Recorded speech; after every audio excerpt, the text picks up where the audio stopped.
So আমরা শুরু করি রেহনুমা, যেখান থেকে আপনার বলতে ইচ্ছে করে প্লিজ। আচ্ছা, প্রথমে আমি শুরু করি আমার ছোটোবেলা থেকে। আমরা 2 বোন, আর আমার বাবা অনেক ভালো একজন মানুষ ছিলেন, খুবই শান্তশিষ্ট, মানে কখনো কারোর সাথে উঁচু গলায় কথা বলেনি, আমাদেরকে কখনো গায়ে হাত তোলেনি, এবং সবার কাছে আমার আব্বু অনেক প্রিয় একজন মানুষ ছিল। তো আমরা 2 বোনই আমার বাবার অনেক আদরের ছিলাম, স্পেশালি আমি। ছোটোবেলায় যখন আমার 2.5 বছর বয়স, তখন আমার বাবার অনেক বড় একটা অ্যাক্সিডেন্ট হয়। আব্বু অলমোস্ট 11 মাসের মতো হসপিটালে ছিলেন। তখন থেকে আর কি আমাদের মোটামুটি আমাদের লাইফটা একটু চেঞ্জ হওয়া শুরু করে, যেহেতু আব্বু কাজ করতে পারতো না। তো দেখা যেত যে আমাদের মানে আমাদের গ্রামের বাড়িতে অনেক জমি জমা ছিল আর কি, তো সেখান থেকে আর কি আমাদের মেইন ইয়াগুলো আসতো, খরচ টরচ সব কিছু আসতো। তো প্লাস আমার আম্মু জব করতো। আব্বু অসুস্থ হওয়ার পর থেকেই মানে মোটামুটি বলা চলে যে আমার আম্মু একটু মানে বদলে যাওয়া শুরু করে। এটা কি বাবা অসুস্থ হয়ে যাওয়ার পরে ফার্স্ট টাইম আপনারা নোটিস করলেন? আপনার বড় বোনের সাথে আপনার বয়সের ডিফারেন্স কত?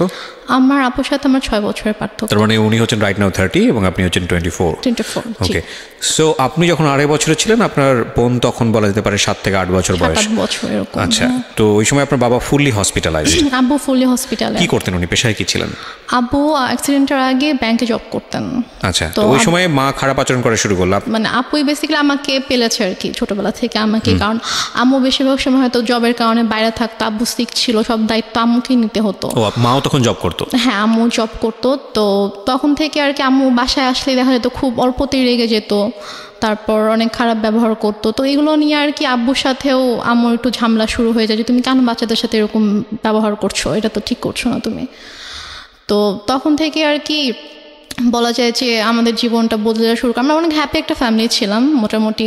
অ্যাক্সিডেন্টটা কিসের অ্যাক্সিডেন্ট হয়েছিল? অ্যাক্সিডেন্টটা হচ্ছে আব্বু গ্রামের বাড়িতে যাচ্ছিল, আমাদের বাসা থেকে গ্রামের বাড়িতে যাচ্ছিল। তো তখন আর কি একটা ট্রাক এসে টেম্পু টাইপের যে ইয়াগুলো থাকে না, গ্রামে একটা জায়গা থেকে একটা জায়গায় যায়, ওইরকম একটা গাড়িতে আব্বু ছিল আর কি। একটা ট্রাক এসে উপরে উঠিয়ে দেয়, গাড়ির যে স্টিয়ারিংটা থাকে, স্টিয়ারিংটা একদম আব্বুর পেটে ঢুকে যায়। ঢুকে মানে খুবই ডেঞ্জারাস অ্যাক্সিডেন্ট। আব্বুর শরীরে অনেক হাড্ডি ভেঙে যায়, তারপর হচ্ছে স্টিয়ারিং ঢুকে একদম আব্বুর পুরো পেট একদম মানে চিরে ফেরে যে সাইডে একটুখানি ঝুলে থাকে এমন অবস্থা, পেটের ভিতরে যা কিছু ছিল সব কিছু বের হয়ে যায়, মানে খুবই মানে ডেঞ্জারাস একটা অ্যাক্সিডেন্ট। আব্বুর বাঁচারই কথা না, রাইট?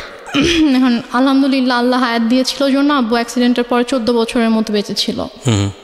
বাট মানে যে অবস্থা ছিল আব্বু হাঁটতে পারতো না। আচ্ছা, আব্বুর 11 মাস পরে যখন আব্বুকে বাসায় নিয়ে আসা হলো, তখন আব্বু হাঁটতে পারতো না, আব্বু টোটালি হচ্ছে বিছানায় ছিল। তো আম্মু তখন আর কি আব্বুকে অনেক টেক কেয়ার করেছে। আব্বুকে হচ্ছে আমরা মানে যে ওয়াকার, বেবিরা যেরকম ওয়াকারে হাঁটে, আমরা ওরকম করে আব্বুকে নতুন করে আব্বুকে বসানো শিখাইতে হয়েছে, আব্বুকে দাঁড়ানো শিখাইতে হয়েছে, দেন ওয়াকারে করে আব্বুকে হাঁটাতে হয়েছে। তো তারপর যাই হোক অনেক বছর পার হলো, 2001-এ আমার বড় বোনের বিয়ে হয়ে যায়। আচ্ছা, আপুর খুব অল্প বয়সে বিয়ে হয়, তখন 14 বছর বয়স ছিল। তো মানে অনেক ভালো ছেলে পেয়েছিল, ওই জন্য হয়তো মানে বিয়ে দিয়ে দেয় আর কি। 14 বছর বয়সে? হ্যাঁ, যখন 14 বছর বয়স। তারপর 2001-এ বিয়ে হয়, তারপর 2005-এ আপু দেশের বাইরে চলে যায় হাজব্যান্ডের সঙ্গে। আপুর হাজব্যান্ড দেশের বাইরে থাকতো। তারপর 2005-এ দেশের বাইরে চলে যাওয়ার পরে আমরা হচ্ছে, তখন তো আমি একা একদম, আব্বু আম্মু আমি। এর মাঝে তো অনেক মানে কি বলবো, নিজের মা সম্পর্কে আসলে এভাবে কথাগুলো বলতেও আমার খারাপ লাগছে, তারপর বলতে হয়। 2005-এ আপু চলে যাওয়ার পর থেকে আর কি আম্মুর মানে ব্যবহারগুলো আরো বেশি খারাপ হওয়া শুরু করে আমার সাথে, আব্বুর সাথে। বাবা কি তখন জব করছে নাকি একদম বাবা বেসিক্যালি হচ্ছে যে অ্যাক্সিডেন্টের পরে বাবা জব করতো না, কারণ বাবা হাঁটা চলাই তো অনেক বছর করতে পারেনি। তারপর কি বাবার হচ্ছে কিছু মানে জায়গায় হয়তো টাকা দেওয়া ছিল বিজনেসের ইয়াতে, ওখান থেকে কিছু আসতো, ওখান থেকে আসতো, প্লাস বাড়ি থেকে আসতো, ওভাবেই আর কি আমাদের সংসার চলছিল।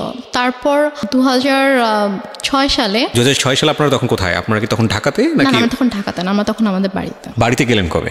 বাড়িতে গিয়েছি আমরা হচ্ছে 1 বছর একটু বেশি সময় হচ্ছে ঢাকায় ছিলাম। আচ্ছা, তারপর হচ্ছে তখন থেকে আমরা বাড়িতে মানে 96-এর কি মাসে অ্যাক্সিডেন্ট করেছিল সেটা আমার মনে নেই, বাট আমরা হচ্ছে 13-14 মাসের মতো ঢাকায় ছিলাম। তারপরে আর কি আমরা বাড়িতে চলে যাই। বাড়ি কোথায় চলে গেলেন? আমাদের বাড়ি তো সিরাজগঞ্জ। সিরাজগঞ্জে চলে গেলেন, আচ্ছা। তো সিরাজগঞ্জে মানে হচ্ছে আপনার বাবার বাড়িতে চলে গেলেন? না, আমাদের বাসা, আমরা যে বাসাটা তখন আমরা ভাড়া থাকতাম, আমরা যে বাসাটা ভাড়া থাকতাম ওখানে। সো 1 বছর বাবার এখানে থেকে ট্রিটমেন্ট করাতে হয়েছে বাবাকে শুধুমাত্র? তারপর আমরা সিরাজগঞ্জে চলে যাই, তো ওখানে আমাদের বাসা ছিল, ওখানে আমরা যাই, গিয়ে ওখানে থাকি আর কি। আম্মু কিছুদিন পরে হচ্ছে জয়েন করে, আম্মু আগেও জব করতো, ওই সেম জবটাতে আম্মু আর কি জয়েন করে। আচ্ছা।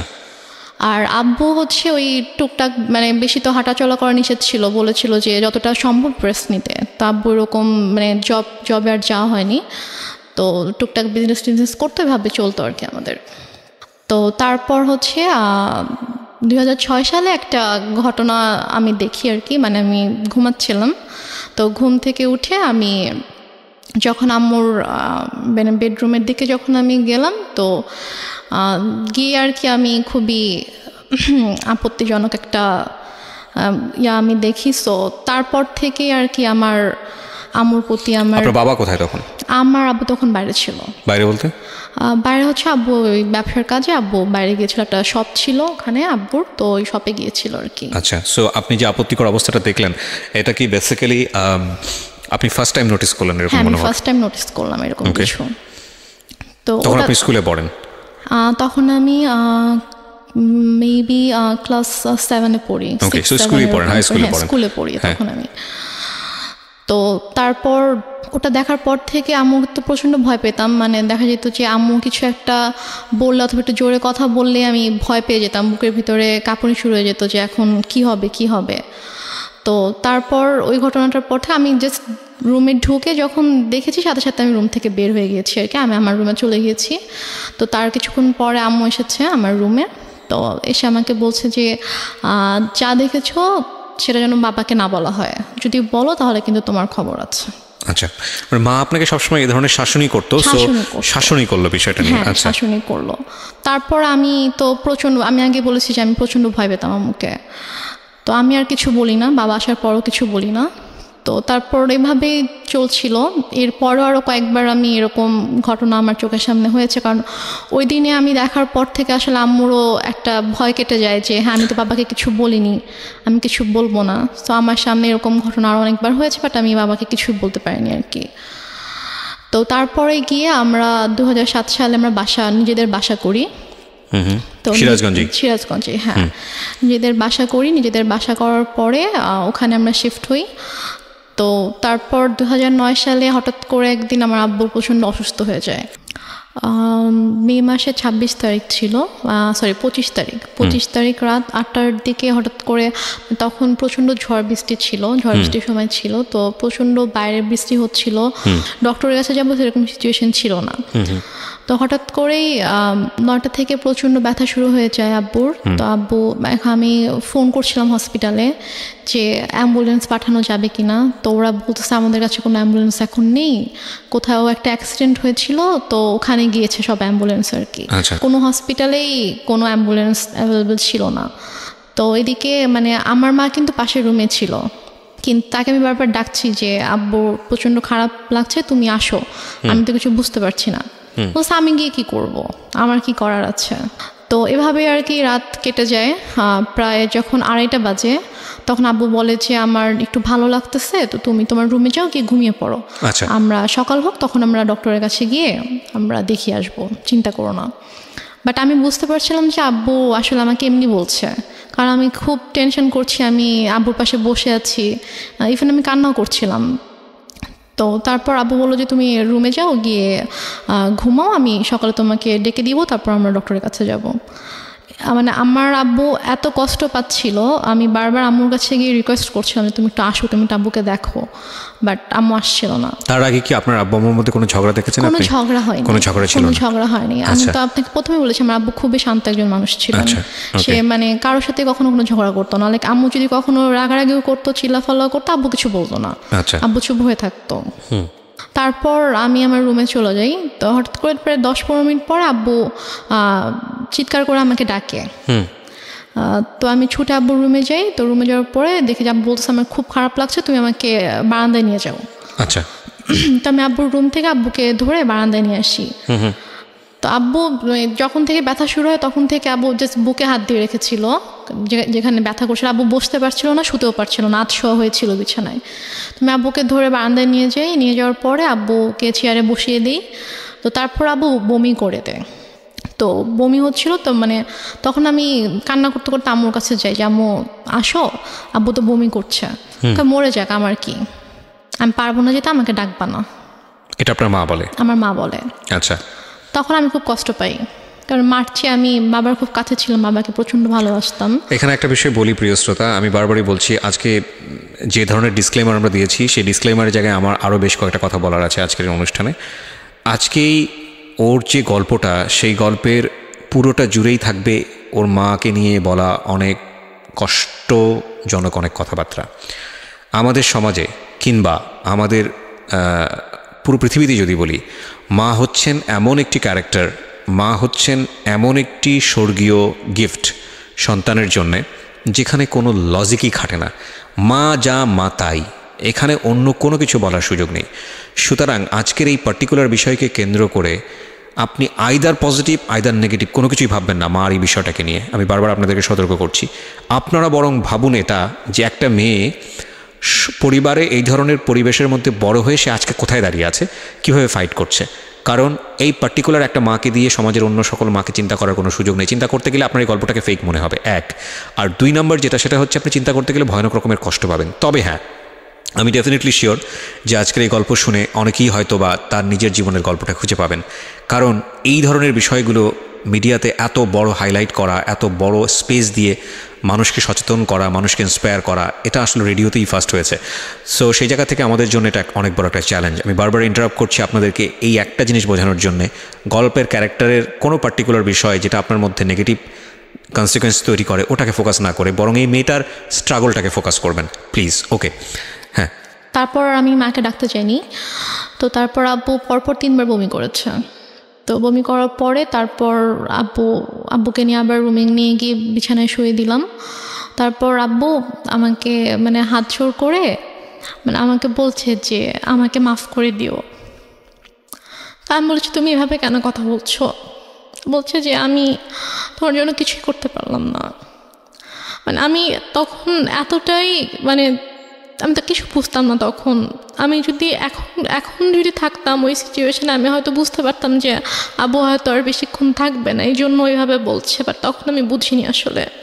বলছে এভাবে কথা বলো না বাবা, তুমি ঠিক হয়ে যাবা, ভাই আসবে একটু পরে, তোমাকে হসপিটালে নিয়ে যাবো, তুমি ঠিক হয়ে যাবা, কিছু হবে না। তো তারপর ভাইয়া 5টার দিকে, ভাইয়া মেবি 4টার দিকে বাসা থেকে বের হয়। ওর বাসা থেকে তখন ঝড় বৃষ্টি থেমে গেছে, বাট স্টিল কোথাও অ্যাম্বুলেন্স নেই। তো ভাইয়া হেঁটে হেঁটে রাত 4টায় স্বাভাবিকভাবে একটা ছোট শহরে। ভাইয়াটা কোন ভাইয়া ছিল? ভাইয়া ওই যে আমি বললাম যে একটা কাজিনকে ফোন করছিলাম সে রাত থেকে। 4টা মানে কি ভোর 4টা? ভোর 4টা, হ্যাঁ। তো ভোর 4টায় ভাইয়া বাসা থেকে বের হয়ে যায়, হচ্ছে হসপিটালে যায়, সে কোনোভাবে কোনো অ্যাম্বুলেন্স ম্যানেজ হয় কিনা। এই সময়ের মধ্যে মা আসেনি রুমে? মা একবারও আসেনি। আচ্ছা। পরে একটা রিক্সায় আমি উঠি, আর একটা রিক্সায় বাবাকে নিয়ে ভাইয়া উঠে আব্বুকে হসপিটালে নিয়ে যাই। তো নিয়ে যাওয়ার পরে ওখানকার ডক্টররা চেক করার পরে বলছে যে একটা মাইনর স্ট্রোক হয়েছে। আচ্ছা। বাট যদি সময় মতো আনতে পারতাম হয়তো অবস্থা এখন খুবই মানে একটু ক্রিটিক্যাল হয়ে গেছে। আমরা দেখছি বাট যদি রাতে আনতে পারতেন। জিজ্ঞেস করেছে যে কখন থেকে এরকম হচ্ছে। তো যখন আমি ডিটেল বললাম ডক্টরকে, তখন বলছে যে রাতে আনা উচিত ছিল। তো বললাম আসলে রাতে এরকম সিচুয়েশন ছিল না যে আমি হসপিটালে নিয়ে আসবো আব্বুকে। তো তারপর ইসিজি করা হলো, সব চেক আপ করা হলো আব্বুকে। আব্বু সারা রাত তো ঘুমায়নি, তা আব্বুকে ঘুমের ইঞ্জেকশন দেওয়া হলো ঘুমানোর জন্য। তো 6:30টার দিকে আমি আম্মুকে ফোন করলাম, আব্বুর ফোনটা আমার কাছে ছিল।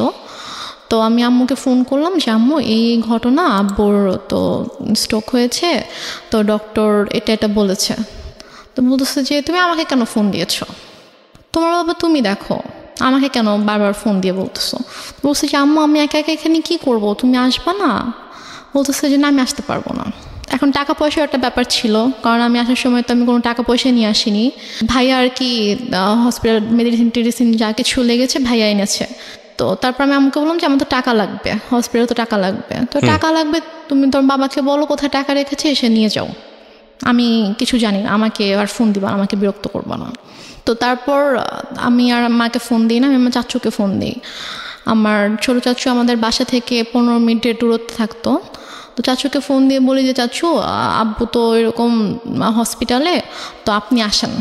সে বলে যে আমি মাত্র ঘুম থেকে উঠেছি, আমার অফিস আছে, আমি এখন আসতে পারবো। তো তারপরে আর কি ডক্টররা হচ্ছে আব্বুকে কেবিনে শিফট করলো। ফার্স্টে ইমার্জেন্সিতে ছিল, তারপর কেবিনে শিফট করার পরে আমি আবার প্রায় মনে হয় 8টার দিকে আম্মুকে ফোন করি, তুমি কি একটু স্যুপ অথবা রুটি সবজি একটু বানাতে পারবা আব্বুর জন্য? বলে কেন, আমি কেন বানাবো, তোমার দরকার থাকলে তুমি সে পানি নিয়ে যাও। কোন ক্লাসে পড়েন তখন আপনি? আমি তখন ক্লাস 9-এ পড়ি। ক্লাস 9-এ, ওকে। তো কি মনে করে আম্মু আবার প্রায় আধা ঘন্টা পরে ফোন দিয়েছে। ফোন দিয়ে বলছে যে একটু পরে তো বুয়া আসবে, তো বুয়া আসলে আমি বুয়াকে দিয়ে নাস্তা বানিয়ে পাঠিয়ে দিব। তো বললাম আচ্ছা ঠিক আছে। বুয়া আসছে পরে, হয়তো বুয়াকে দিয়ে নাস্তা বানিয়ে আম্মু নিজে এসেছে 9:30-টার দিকে। এসে বলতেছে যে এই যে নাস্তা দিলাম, এখন আমি যাচ্ছি, আমাকে আর বিরক্ত করবা না, আমাকে আর ফোন দিবা না, কী করার তুমি করো, তোমার বাবার ড্রয়ারে টাকা আছে, ওখান থেকে নিয়ে তুমি খরচ করো, আমাকে বিরক্ত করো না তুমি। তারপর ডক্টর বলল যে আব্বুর মোটামুটি অবস্থা ভালো, মানে স্টিল কিন্তু স্যালাইন চলছে। তারপর বললো যে এখন মোটামুটি ভালো আছে। তো আরেকটা কথা বলে রেখে, হসপিটালটা ছিল হচ্ছে আমার চাচির ভাইয়ের আর কি। আচ্ছা। তো ওই আঙ্কেল এসে বললো যে সেই হিসাবে আব্বুর আর কি একটু এক্সট্রা কেয়ার হচ্ছিল। তো তারপর আড়াইটার দিকে ডক্টর এসে বলল যে এখন মোটামুটি ঠিক আছে, কোনো রিস্ক নেই। তো উনি ঘুমানোর তো ইঞ্জেকশন দেওয়া হয়েছিল, তো উনি ঘুমালে উনি বেটার ফিল করবে, আপনারা ওনাকে বেশি বিরক্ত করেন না, এটা বলছে আর কি। তো বলার পরে তো আম্মু বললো যে ঠিক আছে, আমি তো সারাদিন ছিলাম, আমি এখন চলে যাই, তুমি থাকো। আমার সাথে আমার একটা ভাগিনা ছিল, মানে ও আর আমি সেম এজেরই ছিলাম। তো আমি আর ও হসপিটালে ছিলাম। তো আম্মু চলে গেল। যাওয়ার পরে আমাকে আম্মু বাসায় চলে যাওয়ার, হসপিটাল থেকে আমাদের বাসার দূরত্ব ছিল 5-6 মিনিট, রিক্সায় করে 5-6 মিনিট দূরত্ব ছিল। তো তারপর আম্মু বাসায় গিয়ে আমাকে ফোন দিয়েছে। ফোন দিয়ে বলছে তুমি বাসায় আসো, তুমি আমার যে ইয়াটা ছিল, নাম ছিল মধু, বলছে তুমি আর মধু বাসায় আসো। তো আমি বলছি বাসায় কেন যাবো, আব্বু তো একা থাকবে।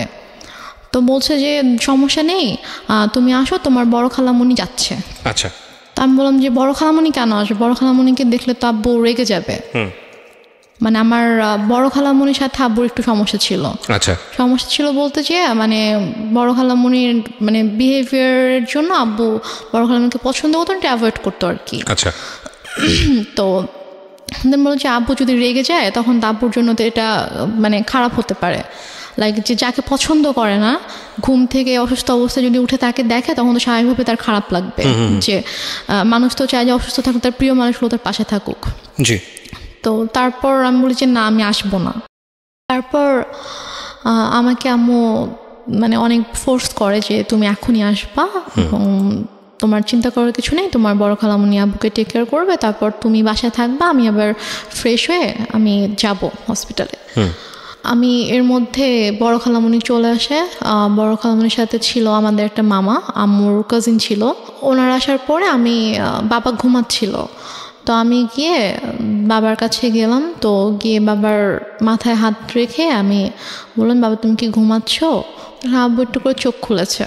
তো খুলে বলছে, মানে ইশারা করে বলছে যে না, ঘুমাচ্ছি না। আম্মু তো আমাকে বাসায় ডেকেছে, আমি বাসায় যাচ্ছি, আমি গিয়ে চলে আসবো, বেশিক্ষণ থাকবো না, মা চলে আসবে, তুমি থাকো, আমি আসছি। তো আব্বু জাস্ট চোখ দিয়ে ইশারা করলো যে ওকে। তো দেন আব্বু একটু সাইডে ফিরে যখন ওদেরকে দেখেছে, তখন আর কি আব্বুর মানে এক্সপ্রেশনটা চেঞ্জ হয়ে গিয়েছে আর কি। তো যাই হোক, আমি তো চলে আসলাম বাসায়। এর মধ্যে আমি বাসায় আসার প্রায় 15-20 মিনিট পরে আমার খালা হচ্ছে আম্মুকে ফোন দেয়। ফোন দিয়ে বলে যে ভাইয়ের অবস্থা ভালো না, তুই তাড়াতাড়ি আয়।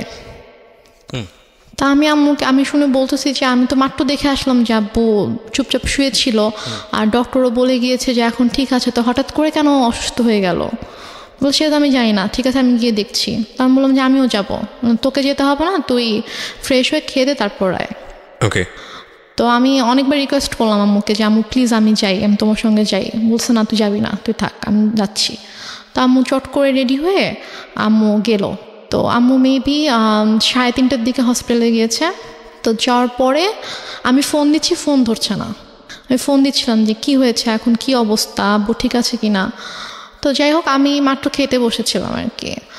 তো খেতে বসার সাথে সাথে আম্মু আমাকে ফোন দিয়েছে, ফোন দিয়ে বলছে যে ড্রয়ারে টাকা আছে, সবগুলো টাকা নিয়েই হসপিটালে আয়। আমি বলছি কেন, আব্বুর কী অবস্থা এখন? বলছে হ্যাঁ তোর আব্বুকে ঢাকা নিতে হবে, অবস্থা ভালো না, অক্সিজেন দিয়ে রাখছে, তোর আব্বুকে ঢাকা নিতে হবে, তুই টাকাগুলো নিয়ে আয়, এখানকার তো বিল পে করতে হবে, ঢাকা গেলে টাকা লাগবে, তো তুই টাকাগুলো নিয়ে আয়। তা আমি আর খেতে পারলাম না। আমার এর মধ্যে আমার ভিতরে এত অস্থিরতা শুরু হয়েছে যে আমি কান্না শুরু করে দিয়েছি, যে আমার কেমন ওখানে প্রচণ্ড খারাপ লাগছিল। তো তারপর আমি টাকা নিয়ে চট করে বের হলাম। তারপর আমি হসপিটালে আসার পর দেখি যে আমার একজন চাচু বাসার হসপিটালের নিচে দাঁড়িয়ে আছে। আমি রিক্সা থেকে নামার সাথে সাথে চাচু আমার হাত ধরেছে, তো ধরে বলতেছে যে চল উপরে চল। আমি বললাম যে আব্বু কী হয়েছে? তখন আমার খুব খারাপ লাগছিল, যে আমার মনে হচ্ছিল যে মেবি আব্বু নেই।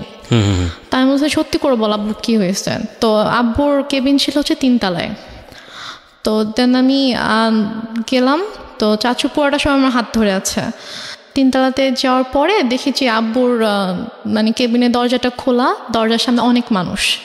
তো আমি গিয়ে চিল্লানো শুরু করছি যে হার্ট অ্যাটাক করেছে পেশেন্টের, হার্ট পেশেন্টের রুমের সামনে দরজা কেন খোলা থাকবে, এত মানুষ কেন এখানে হইচই করছে, আপনার সরেন এখান থেকে, আমার আব্বুর ডিস্টার্ব হবে। আমি এটা বলতে বলতে রুমে ঢুকে দেখি যে আমার মা খালা একটা বেডে বসে আছে, আর আমি দেখেছি আব্বু শুয়ে আছে। আমি তখনও খেয়াল করিনি যে আব্বুর মাথার নিচে যে বালিশ নেই, অথবা আমি স্যালাইন ট্যালাইন আমি কিছুই খেয়াল করিনি আর কি। আমার জাস্ট মনে হচ্ছে আব্বু নর্মালি শুয়ে আছে, কারণ ওইভাবে শোয়াই আমি দেখে গেছি আব্বুকে। তো আব্বুর মাথার কাছে হচ্ছে আমার চাচু বসে আছে, যে চাচুকে আমি সকালে ফোন দিয়েছিলাম, যিনি বলেছে অফিস আছে আমি আসতে পারবো না, উনি বসে আছে। চাচি এসেছে, উনি দাঁড়িয়ে আছে। তো আমি আব্বুকে দেখো তখনও কিন্তু বুঝতে পারিনি যে আব্বু নেই। আমার বড় খালামণি হঠাৎ করে এসে আমাকে জড়িয়ে ধরে, তো জড়িয়ে ধরে আমাকে বলে যে কি একটা সর্বনাশ হয়ে গেল, তোরা তো এতিম হয়ে গেলি। উনি খুব জোরে চিৎকার করে করে কান্না করছে, আর উনি এভাবে বিলাপ করে করে বলছে কি সর্বনাশ হয়ে গেল, তোরা এতিম হয়ে গেলে এখন তোদের কি হবে। এটা যখন বলেছে তখন জাস্ট আমি আব্বুর দিকে তাকিয়েছি, তখন আমি খেয়াল করেছি যে আব্বুর মাথার নিচে বালিশ নেই। তো আমি নর্মালি আমি আর আমার আব্বু মৃত মানুষকে ভয় পেতাম আর কি। আমাদের বাসার আশেপাশের বাসায় যদি কেউ মারা যেত, আমার আব্বু ওই বাসার সামনে দিয়ে 40 দিন যেতাম না। আমাদের একটা ধারণা ছিল যে মানুষ মরে গেলে ভূত হয়ে যায়, তারা এসে ভয় দেখাবে। আব্বুর ওই ভীতিটা ছিল, আমারও ওই ভীতিটা ছিল। আমরা ওই দিক থেকে না গিয়ে অনেকখানি ঘুরে যেতাম। তো বাট তখন আমার কোনো আমার মধ্যে কোনো ওই ভয়টা অথবা ওরকম কিছুই নেই। আমি আব্বুর কাছে গিয়ে আমি আব্বুকে এভাবে ধাক্কা দিচ্ছিলাম যে আব্বু কী হয়েছে তোমার, তুমি উঠো তুমি। তো আমার অনেকে এসেছিল তখন, আমার চাচি গিয়ে আমাকে ধরলো, আমার আরেকটা ভাইয়া এসে আমাকে ধরলো। তো আমি ভাইয়াকে ধরে চিৎকার করে করে কান্না করছিলাম। বাট আমার আম্মুর একটু কান্না করেনি। আমার আম্মু চুপ হয়ে বসে আমাকে বলতেছে যে এভাবে কান্না করার কি আছে। Are you sure? আমাকে বলতেছে, আমি যখন আমাকে বসাই দিছে আম্মুর পাশে, আমাকে বসাই দিছে আমার ভাইয়া, তো বলতেছে যে এভাবে কান্না করতেছো কেন, এভাবে কান্না করার কি আছে, টাকা আনছো টাকা দাও। আমি জাস্ট অবাক হয়ে তাকিয়েছিলাম যে সামনের বেডে আব্বু এভাবে পড়ে আছে, আর সে আমার সাথে এভাবে কথা বলছে। তারপর আমি অনেকক্ষণ চুপ করে বসেছিলাম।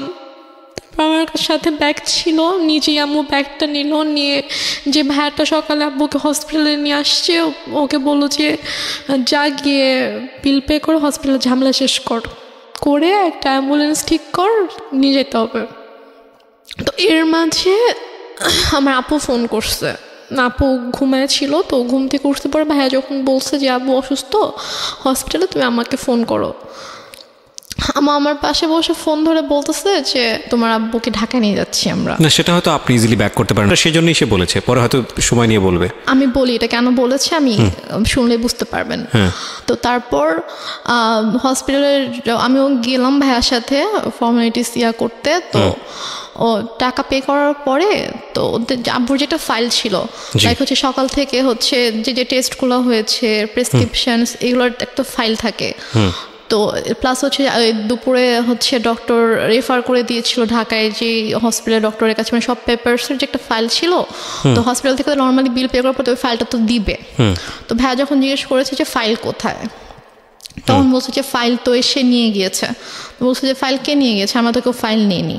তো বলেছে যে ডক্টর যখন রুমে গিয়েছে, অক্সিজেন যখন দেওয়া হয়েছে পেশেন্টকে, তখন আপনাদের একজন রিলেটিভ এসেছিল, এসে বলেছে যে অমুক কেবিনের অমুকের ফাইলটা ডক্টর চেয়েছে, আমরা তো দিয়ে দিয়েছি। তো উপরে গিয়ে ভাইয়া সবাইকে জিজ্ঞেস করলো ওখানে যারা যারা ছিল, তো সবাই বলতেছে যে না আমি তো নিইনি।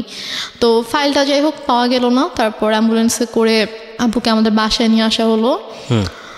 তো বাসায় নিয়ে আসার সাথে সাথে দেখি যে আম্মু ওদিকে ফোন টোন দিয়ে সব অ্যারেঞ্জমেন্ট করে ফেলেছে যে মানে যত তাড়াতাড়ি পসিবল মাটি দিতে হবে। বাট আপু যখন দেশের বাইরে চলে যায়, তখন আপু এভাবে বলে যায় যে মানে যদি কখনো মানে আব্বু হোক আম্মু হোক কেউ যদি মারা যায়, তাকে রেখে দিবা আমি না আসা পর্যন্ত, আমি আসবো দেখবো তারপর মাটি হবে। আপু এটা বলে গিয়েছিল।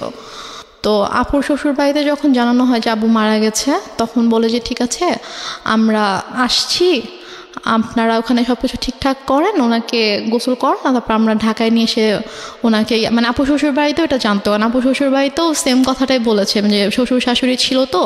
তো ওদের বলেছে যে মানে যারই কিছু হোক না কেন আমাদেরকে ছাড়া কিন্তু আপনারা মাটি দিবেন না, আমরা দেখব। তো ওইভাবে আপুর শ্বশুরও ফোন দিয়ে বলে যে ঠিক আছে ভাইজানকে নিয়ে আসতে হবে ঢাকায়, নিয়ে এসে আমি ব্যবস্থা করছি। এখানে বারডেমে সম্ভবত ছিল, হিমাগার আছে, তো ওখানে বলো যে ওখানে রাখবো, আমি সব ব্যবস্থা করে আমি আসছি। বলছে না আপনাদের আসতে হবে না, যত তাড়াতাড়ি পসিবল মাটি দিয়ে দিব, নইলে মিন্টু বৃষ্টি আত্মা হচ্ছে কষ্ট পাবে, বেশিক্ষণ রাখা যাবে না। তো বলতেছে যে না, মানে আপুর কথা বলছে যে বৌমা তো বলে গেছে, তা আমাকেও বলে গেছে, তো আমি তো এটা পারবো না, আমি বৌমাকে কি জবাব দিব আপনি যদি মাটি দিয়ে দেন। সে বলতেছে না আপনাদেরও কষ্ট করে, এখন সন্ধ্যা হয়ে গেছে, আপনাদেরও এখন কষ্ট করে আসতে হবে না, আর আপনারা আসলে আসেন, বাট আপনারা আসার আগে আগে মাটি দিয়ে দিব। মানে আম্মু পুরো ক্রেজি হয়ে গিয়েছে মাটি দেওয়ার জন্য। তো আমার চাচুরা ফোন দিয়ে বলতেছে যে আমার আরেকটা চাচা গ্রামের বাড়িতে থাকে, তো আমার চাচা ফোন দিয়ে বলতেছে যে তুমি এখানে নিয়ে আসো, আমাদের পারিবারিক কবরস্থানে মাটি হবে। সে বলতেছে না আমি ওখানে নিব না, ওর এখানেই মাটি হবে।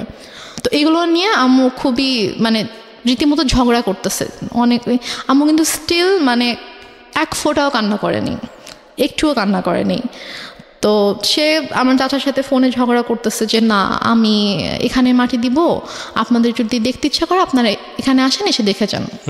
কোনোভাবে রাজি করাতে পারতেছে না যে না পারিবারিক কবরস্থানে তার মাটিটা হবে। ওইদিকে আপু বারবার ফোন করে বলতেছে যে তুমি একটু আব্বুর সাথে কথা বলায় দাও। তো বলছে এখন তো কথা বলতে পারবে না, এখন তো হচ্ছে যে কি অক্সিজেন দিয়ে রাখছে এটা সেটা এগুলো বলতেছে। বলছে যে ও আব্বুকে বলছে যে আমি এখন অ্যাম্বুলেন্সে।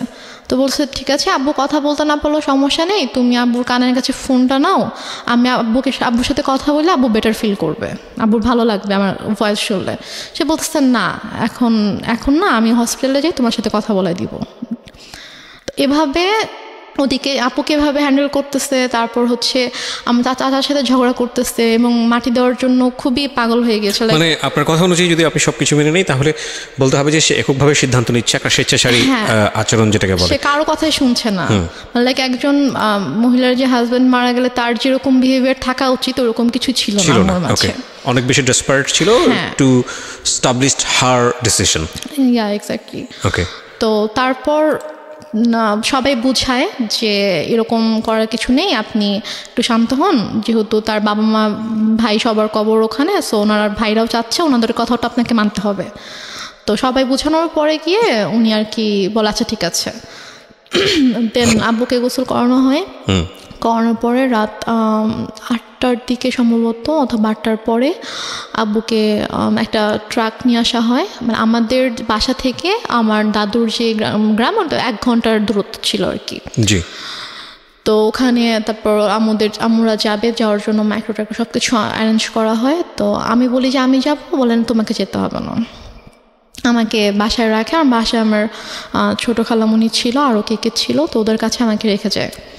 রেখে আম্মু চলে যায় ওদের সাথে গ্রামের বাড়িতে মাটি দেওয়ার জন্য। আচ্ছা। মাটি দিয়ে রাতের 12:30 পৌনে 1টার দিকে চলে আসে, সবাই আবার ব্যাক করে আর কি। স্টিল আপুর সাথে সে কথা বলতেছে যে বাবা বেঁচে আছে, বাবা হসপিটালে। আপু বারবার ফোন দিয়ে বলছে যে কথা বলায় দাও। সে মানে বলাচ্ছে না আর কি। তো দেন মেবি 12:30 পৌনে 1টার দিকে আসলো বাসায়। তো আসার পরে তখন গিয়ে আপু শাশুড়িকে বলেছে যে আপনাদের আসতে হবে না, আমি যেহেতু মাটি দিয়ে দিয়েছি তাড়াতাড়ি, তো আপনারা সকালে আসেন, রিল্যাক্সে সকালে আসেন, এখন আসতে হবে না। তো তারপর ওরাও আসলো না। তো তারপর আপুকে আমাদের সময় সকাল 5:30টার দিকে আপুকে ফোন দিয়েছে, ভাইয়াকে ফোন দিয়ে তো আপু কলেজে ছিল, ভাইয়া কেউ কিন্তু জানায়নি। তো 5:30টার দিকে ভাইয়াকে ফোন দিয়ে বলছে যে তোমার আব্বা তো মারা গেছে। তো বলছে যে মানে কি, আপনি তো একটু আগেও বলছেন, মানে রাতের বেলাও যখন কথা হয়েছে তখনও তো আপনি বলছেন যে আব্বা ঢাকায় হসপিটালে, এখন মারা গেছে, মানে আপনি কি বলতেছেন এগুলা? ভাইয়া বিশ্বাস করতে পারতেছে না। তো বলতেছে যে হ্যাঁ এরকম মারা গেছে, মাটি দিয়ে আসছি, ডিটেল বললো আর কি। তো তাহলে আপনি কেন বিকেল থেকে বলছেন যে আপনি আব্বুকে ঢাকায় নিয়ে আসতেছেন, এগুলো কেন বলছেন, মিথ্যা কথা কেন বলছেন? পরে বলে যে তারপর বলছে যে আপনাদেরকে তো বলা হয়েছে যে কেউ মারা গেলে রাখতে, আমরা দেখবো তারপর মাটি হবে, তো আপনি কেন মাটি দিয়ে দিলেন? ভাই আম্মুর সাথে এভাবে কথা বলতেছিল। তো বলতেছে যে আমার ইচ্ছা হয়েছে আমি দিচ্ছি। এটা আপনার মা বলছে? আমার মা বলছে যে আমার ইচ্ছা হয়েছে আমি দিচ্ছি, এখন তো কিছু করার নাই। আপুর কথা বলছে যে ওকে জানাও, ও কোথায়? তো বলছে ঠিক আছে, ওকে আপনার জানাইতে হবে না, আমি ওকে জানাচ্ছি, আমি আমার ওয়েতে ওকে জানাবো। তো তারপর আপু কলেজে ছিল। তো আপু কলেজ থেকে আসার পর এর মধ্যে বাসায় হচ্ছে আপু কিছু ফ্রেন্ডকে ভাইয়া ডাকে, ওরা সবাই আসে। তো আপু বাসায় এসে দেখে আপুর ফ্রেন্ডরা বাসায়, ভাইয়া বাসায়। তো আপু বলে যে কি হয়েছে তোমরা হঠাৎ করে বাসায় না জানিয়ে? তো বলে আসলাম আর কি। তো ওরা অনেক খাবার টাবার রান্না করে আনছে, তো ওনার আপুকে খাওয়ানোর পরে তারপর আপুকে বলছে যে এরকম আব্বু তো মারা গেছে। তখন আপু খুব শক, যে মানে কি, আমাকে তো বলা হয়েছে যে আব্বু হসপিটাল, আব্বু ঢাকায়, তাহলে আম্মু কেন মিথ্যা কথা বলছে? দেন আপু আম্মুকে ফোন করে বলে যে তুমি কেন মিথ্যা বললা, যাই হোক অনেক কথা। তো আম্মু বলে যে এরকম মৃত মানুষকে রাখতে হয় না, কষ্ট পায়, এগুলো নিয়ে আর কি অনেক ইয়া হয়। বাট তখনও আমি বুঝতে পারিনি যে আসলে ব্যাপারটা কি হয়েছে। তো এর মাঝে কথা ওঠে আব্বুর ওই ফাইলটা নিয়ে। এটা নিয়ে যখন কথা ওঠে যে ওই ফাইলটা কোথায়, আমার বড় খালার ছেলে হচ্ছে ডাক্তার। তো ভাইয়া এসে বলে যে আমি রিপোর্টসগুলো দেখবো, আমার কাছে মনে হচ্ছে যে ডাক্তারদের কোনো একটা অবহেলার কারণে, তো ভুল কোনো কিছুর কারণে এরকমভাবে খালু মারা গেছে, কিন্তু ফাইলটা মিসিং। হ্যাঁ, তো এই জন্য ওরা হসপিটাল থেকে ফাইলটা মিসিং করে দিয়েছে। ভাইয়ার ধারণা ছিল যে ডক্টরদের কোনো অবহেলার কারণে হয়তো এরকম হয়েছে। তো তারপর এটা নিয়ে মোটামুটি ভালো একটা ভাইয়া হসপিটালে গিয়ে ইনকোয়ারি করে। তো ওরা সেম রিপ্লাই দেয় যে আমাদের কোনো ফল্ট নেই, কেউ নিয়ে গিয়েছে, আপনাদের রিলেটিভের মধ্যে থেকে কেউ ফাইলটা নিয়ে গিয়েছে। আচ্ছা। তারপর তো আম্মুর এই ব্যাপারটা নিয়ে আসলে কোনো ইয়া ছিল না, যে বলতেছে যে তোদের এত বাড়াবাড়ি কেন করতেছিস, কি দরকার, খামাখা মারা গেছে, আল্লাহর জিনিস আল্লাহ নিয়ে গেছে, তো কেন ওদেরকে দোষারোপ করে তো লাভ নেই, খামাখা ফাইল হারাইছে, ফাইল দেখি এখন কি হবে, ওই ফাইল আর তো এখন কোনো দরকার নেই। তো তারপরও আর কি আমিও তখন ইয়া করি যে না আসলে এটা তো দরকার, ডক্টরদের কারণে হয়তো এরকম কিছু হয়েছে। তো তারপর গিয়ে আর কি এটাকে নিয়ে আর তেমন ইয়া হয়নি। তো হসপিটালে ওরা বলেছিল যে আপনাদের ওই দিন যেসব রিলেটিভরা ছিল সবাইকে যদি আমাদের সামনে আনতে পারেন, রিসিপশনে যিনি ছিল উনি বলেছে যে তাহলে আমি চিনে ফেলবো। আচ্ছা, কে ছিল? উনি বলেছে যে আমি জিজ্ঞেস করছিলাম যে কে ছিল, ছেলে ছিল নাকি মেয়ে ছিল? তো উনি বলছে মহিলা ছিল। আচ্ছা। তো উনি এসে বললো যে অমুক কেবিনের অমুক পেশেন্টের হচ্ছে আমি রিলেটিভ, তো ডক্টর ফাইলটা চেয়েছে, ফাইলটা দেন তাড়াতাড়ি। তো ফাইলটা পরে নিয়ে গিয়েছে। তো যাই হোক, তো তারপর এটা নিয়ে আর কোনো হয়নি। আম্মুকে যখন বললাম যে চলো তাহলে আমরা সবাইকে নিয়ে যাই ওখানে যেদিন ছিল, বলছে যে না আমরাই তো ছিলাম, আমরা তো কেউ যাই নাই। তার মধ্যে যেতে সমস্যা কোথায়, চলো। আমি বলছেন আমি যাব না। তো এটা নিয়ে এক পর্যায়ে আমার সাথে অনেক বড়ই সিনক্রিট হয়েছে, অনেক কথা কাটাকাটি হয়েছে। ভাইয়াও বলেছে যে খালা চলো, কি সমস্যা? তো সে বলছেন আমি যাব না। তো ওই হসপিটালে মূলত ছিল যে আমাদের ফ্যামিলি ডক্টর যেটা থাকে, তো ডক্টর এখানকার ছিল, আমাদের কিছু হইলে আমরা ওই হসপিটালতে যেতাম আর কি। তো তারপর থেকে আমার ওই হসপিটালে যায় না। আচ্ছা, মানে কোনো প্রবলেম হলে আর ওই হসপিটালে যায় না, সে ডক্টর চেঞ্জ করে ফেলছে, হসপিটাল চেঞ্জ করে ফেলছে। তো তারপর যাই হোক, এটা নিয়ে আর কোনো কথা কাটাকাটি হয়নি, কিছু হয়নি, শেষ হয়ে গেল ব্যাপারটা। তো তারপর থেকে আব্বু মারা গেল হচ্ছে মে মাসে। সেপ্টেম্বর মাস থেকে হঠাৎ করে আম্মুর কি হলো, সে আমাকে বলছে যে তোমাকে বিয়ে দিয়ে দিব। যে আমি তো বিয়ে করব না, আমি তো মানে ছোট আছে, আমি তখন 9-এ পড়ি। তো আমি বলেছি আমি তো বিয়ে করব না। তো বলেছে যে না তোমাকে বিয়ে করতে হবে। আমি বলেছি যে কেন? তোমার দায়িত্ব আমি নিতে পারতেছি না। একটু একটা মিনিট, মানে টু বি অনেস্ট, যে জিনিসটা আমার জানার আছে সেটা হচ্ছে যে আপনি তো মোটামুটি গল্পের যেই গ্রাফটা মেনটেন করছেন তাতে বোঝাই যাচ্ছে যে আপনার সঙ্গে আপনার মায়ের একটা সম্পর্ক, এই সম্পর্কটা স্বাভাবিক সম্পর্ক ছিল না, এটা একটা বৈরী সম্পর্ক। এবং আপনার বোন চলে গেল কানাডাতে, আপনারা 2 বোন, বাবা তো মারাই গেল, এবং ইন দ্য মিন টাইম আপনারা সিরাজগঞ্জে বাড়ি করেছেন। তার মানে ওই বাড়ি বলতে আপনারা কয়টা, আপনার পুরো একটা ফ্ল্যাটে আপনি এবং আপনার মা, এবং আপনি তখন ক্লাস 9-এ পড়ছেন। 2-3টা বিষয় এখানে নোট করার মতো প্রিয় শ্রোতা। একটা হচ্ছে যে ওর মার বয়সও কিন্তু তখন অনেক অল্প বয়স, 1। 2 নম্বর হচ্ছে যে মা সাথে সন্তানের সম্পর্কটা স্বাভাবিক না, এবং শুধু ওর সাথে না, ওর কথা অনুযায়ী ওর বড় বোনের সঙ্গে স্বাভাবিক না। এবং ও যে বিষয়গুলো দেখেছে সেটার পরে ওর সাথে ওর মার একটা সম্পর্কে ভীষণ রকম দূরত্ব তৈরি হয়েছে মানসিকভাবে, সেটাই স্বাভাবিক। অ্যান্ড সবচেয়ে বড় ইম্পর্টেন্ট যে বিষয়টা সেটা হলো যে ও ক্লাস 9-এ পড়ে, তার মানে হচ্ছে তখন ওর বয়ঃসন্ধিকাল চলছে। সো বয়ঃসন্ধিকালটা হচ্ছে কোনো ছেলে এবং কোনো মেয়ের জন্য সবচেয়ে ডেঞ্জারাস টাইম। ওই সময়টাতে রাতারাতি দেখবেন একটা ছেলে এবং একটা মেয়ের মধ্যে বেশ কিছু জিনিসের পরিবর্তন আসে, শারীরিক পরিবর্তনের পাশাপাশি ভয়ঙ্করভাবে মানসিক পরিবর্তন আসে। এবং এই জন্যই দেখবেন যে ক্লাস 7-8-এ চলে গেলে হঠাৎ করে ছেলেরা কিংবা মেয়েরা ধাম করে বড় হয়ে যায়। এই যে ব্যাপারটা, এই স্টেজটা কিন্তু খুব মারাত্মক, এবং এটাকে খুব সফটলি ডিল করা উচিত। এই ডিল করার জায়গাটাতে মা কিংবা বাবা মা বা কাছের বন্ধুদেরকে অনেক বড় একটা ভূমিকা পালন করতে হয়। তো সেই জায়গাটিতে এই মেয়েটিরও এক ধরনের রাফ আচরণ হলেও হতে পারে যেটা মায়ের সঙ্গে, আমি ঠিক জানি না। আমি কোশ্চেনটা করতে চাই, একটা যেটা হচ্ছে যে আপনার বড় বোনের খুব অল্প বয়সে বিয়ে হয়েছিল যেটা আপনি বলছিলেন, তো সে কারণে কি ফ্যামিলি ট্র্যাডিশন এটা ছিল যে ঠিক আছে আপনাকেও বিয়ে দিয়ে দিক নির্ঝঞ্ঝাট? বরং উল্টো তো হওয়া উচিত, কারণ যেহেতু আপনাকে বিয়ে দিলে আপনার মা একা হয়ে যাবে একদম। সো আপনাকে বরং বিয়ে একটু বয়স হলেই দেওয়াটা স্বাভাবিক। আমি বরং যেটা দেখতে পাচ্ছি যে উল্টো ছিল। তার মানে আপনার আচরণ কি এমন ছিল আপনার মায়ের প্রতি যে আপনার মা আপনাকে সহ্য করতে পারছে না? এরকম কিছু ছিল না, কারণ আমি প্রথম থেকে বলে আসছি যে আম্মুকে দেখে প্রচন্ড ভয় পেতাম। ধর আম্মু কোনো কিছু নিয়ে যদি কোনো কিছু বলতো একদম মানে চুপ হয়ে যেতাম। কখনো যে তর্ক করা অথবা ওইভাবে ঝগড়া করা এরকম কিছু, অথবা উল্টে পাল্টা কোনো জবাব দেওয়া, এরকম কখনোই কিছু ছিল না। ওই কয়েকটা মাস আমার মানে এমন কেটেছে যে আব্বুর জন্য, আব্বুকে এত বেশি মিস করতাম এবং ওই রাতটার কথা মনে পড়ে। এই যে ফিলিংসটা নিয়ে যদি আরেকটা মানুষ আপনার পাশে দাঁড়াতো তাহলে মনে হতো যে না এই মানুষটা আমার কাছের মানুষ, যেটা আপনার মার কাছ থেকে আসার কথা ছিল। আপনার কথা অনুযায়ী আপনার মা ওই সময়টাতে খুবই স্বাভাবিক ছিলেন, তার মানে ওইটা আপনার কাছে আরো বেশি কষ্টদায়ক মনে হচ্ছিল। বলুন তারপর। যারা এসেছে তারাই কিন্তু আমাকে সান্ত্বনা দিয়েছে, বাট আমার মার থেকে আমি কোনো সান্ত্বনা পাইনি। তো আমি আসলে অনেক বেশি মানে একা হয়ে গিয়েছিলাম। তো সেই একাকিত্ব থেকে আমি আর কি ঘুমাতাম না। তো যাই হোক, তো সেপ্টেম্বরের দিকে হঠাৎ করে আম্মু একদিন আমাকে বলে যে দেখো আমার অনেক ঝামেলা হচ্ছে। ব্যাপারটা এরকম না যে আম্মু আমার দায়িত্ব নিতে পারছে না, যে আমার জন্য আম্মুর খরচ হচ্ছে, আমার খরচ কিন্তু আপুই পাঠাতো। তো সে আমাকে বলছে যে না আমি তোমাকে রাখতে পারবো না, আমি তোমার দায়িত্ব নিতে পারছি না, তোমাকে আমি বিয়ে দিয়ে দিব। তা আমি বলি ঠিক আছে, আমি আপুর সাথে কথা বলতে চাই, তোমার যদি খুব বেশি সমস্যা হয় তাহলে আমি আপুকে বলি, আপু আমাকে হোস্টেলে পাঠিয়ে দিক। আচ্ছা। তো বলেছে না আপুকে বলা যাবে না। তো এটা নিয়ে অনেক আম্মুর সাথে মোটামুটি একটু চলছিল যে আম্মু অনেকভাবে অনেককে দিয়ে বুঝাচ্ছিল আমাকে, লাইক আমার ফ্রেন্ডের আম্মুকে নিয়ে এসে। আপনার মধ্যে এমন কোনো আচরণ কি ছিল যেটা মা নোটিস করেছে যে বিয়ে দিয়ে দিলেই আমি সেফ জোনে চলে যাই? আমার মধ্যে আচরণ বলতে আমি তো বাসা থেকে লাইক বের কোনো হতাম না। মেল ফ্রেন্ডের সঙ্গে না। টাইম পাস করা, যেহেতু বাবা নাই সো ডেসপারেটলি মাকে অ্যাভয়েড করে অন্য কোনো দিকে যাওয়া? না না, আমার ওরকম কোনো মেল ফ্রেন্ড ছিল না যাদের সাথে হয়তো আমি বাইরে, আমি গার্লস স্কুলে পড়তাম, তো আচ্ছা। আমার ওরকম মেল কোনো ফ্রেন্ড ছিল না। ওকে। তো আমার যা ফ্রেন্ড ছিল, আমার যে বেস্ট ফ্রেন্ড ছিল ও আমাদের বাসারই ছিল আর কি। ওকে।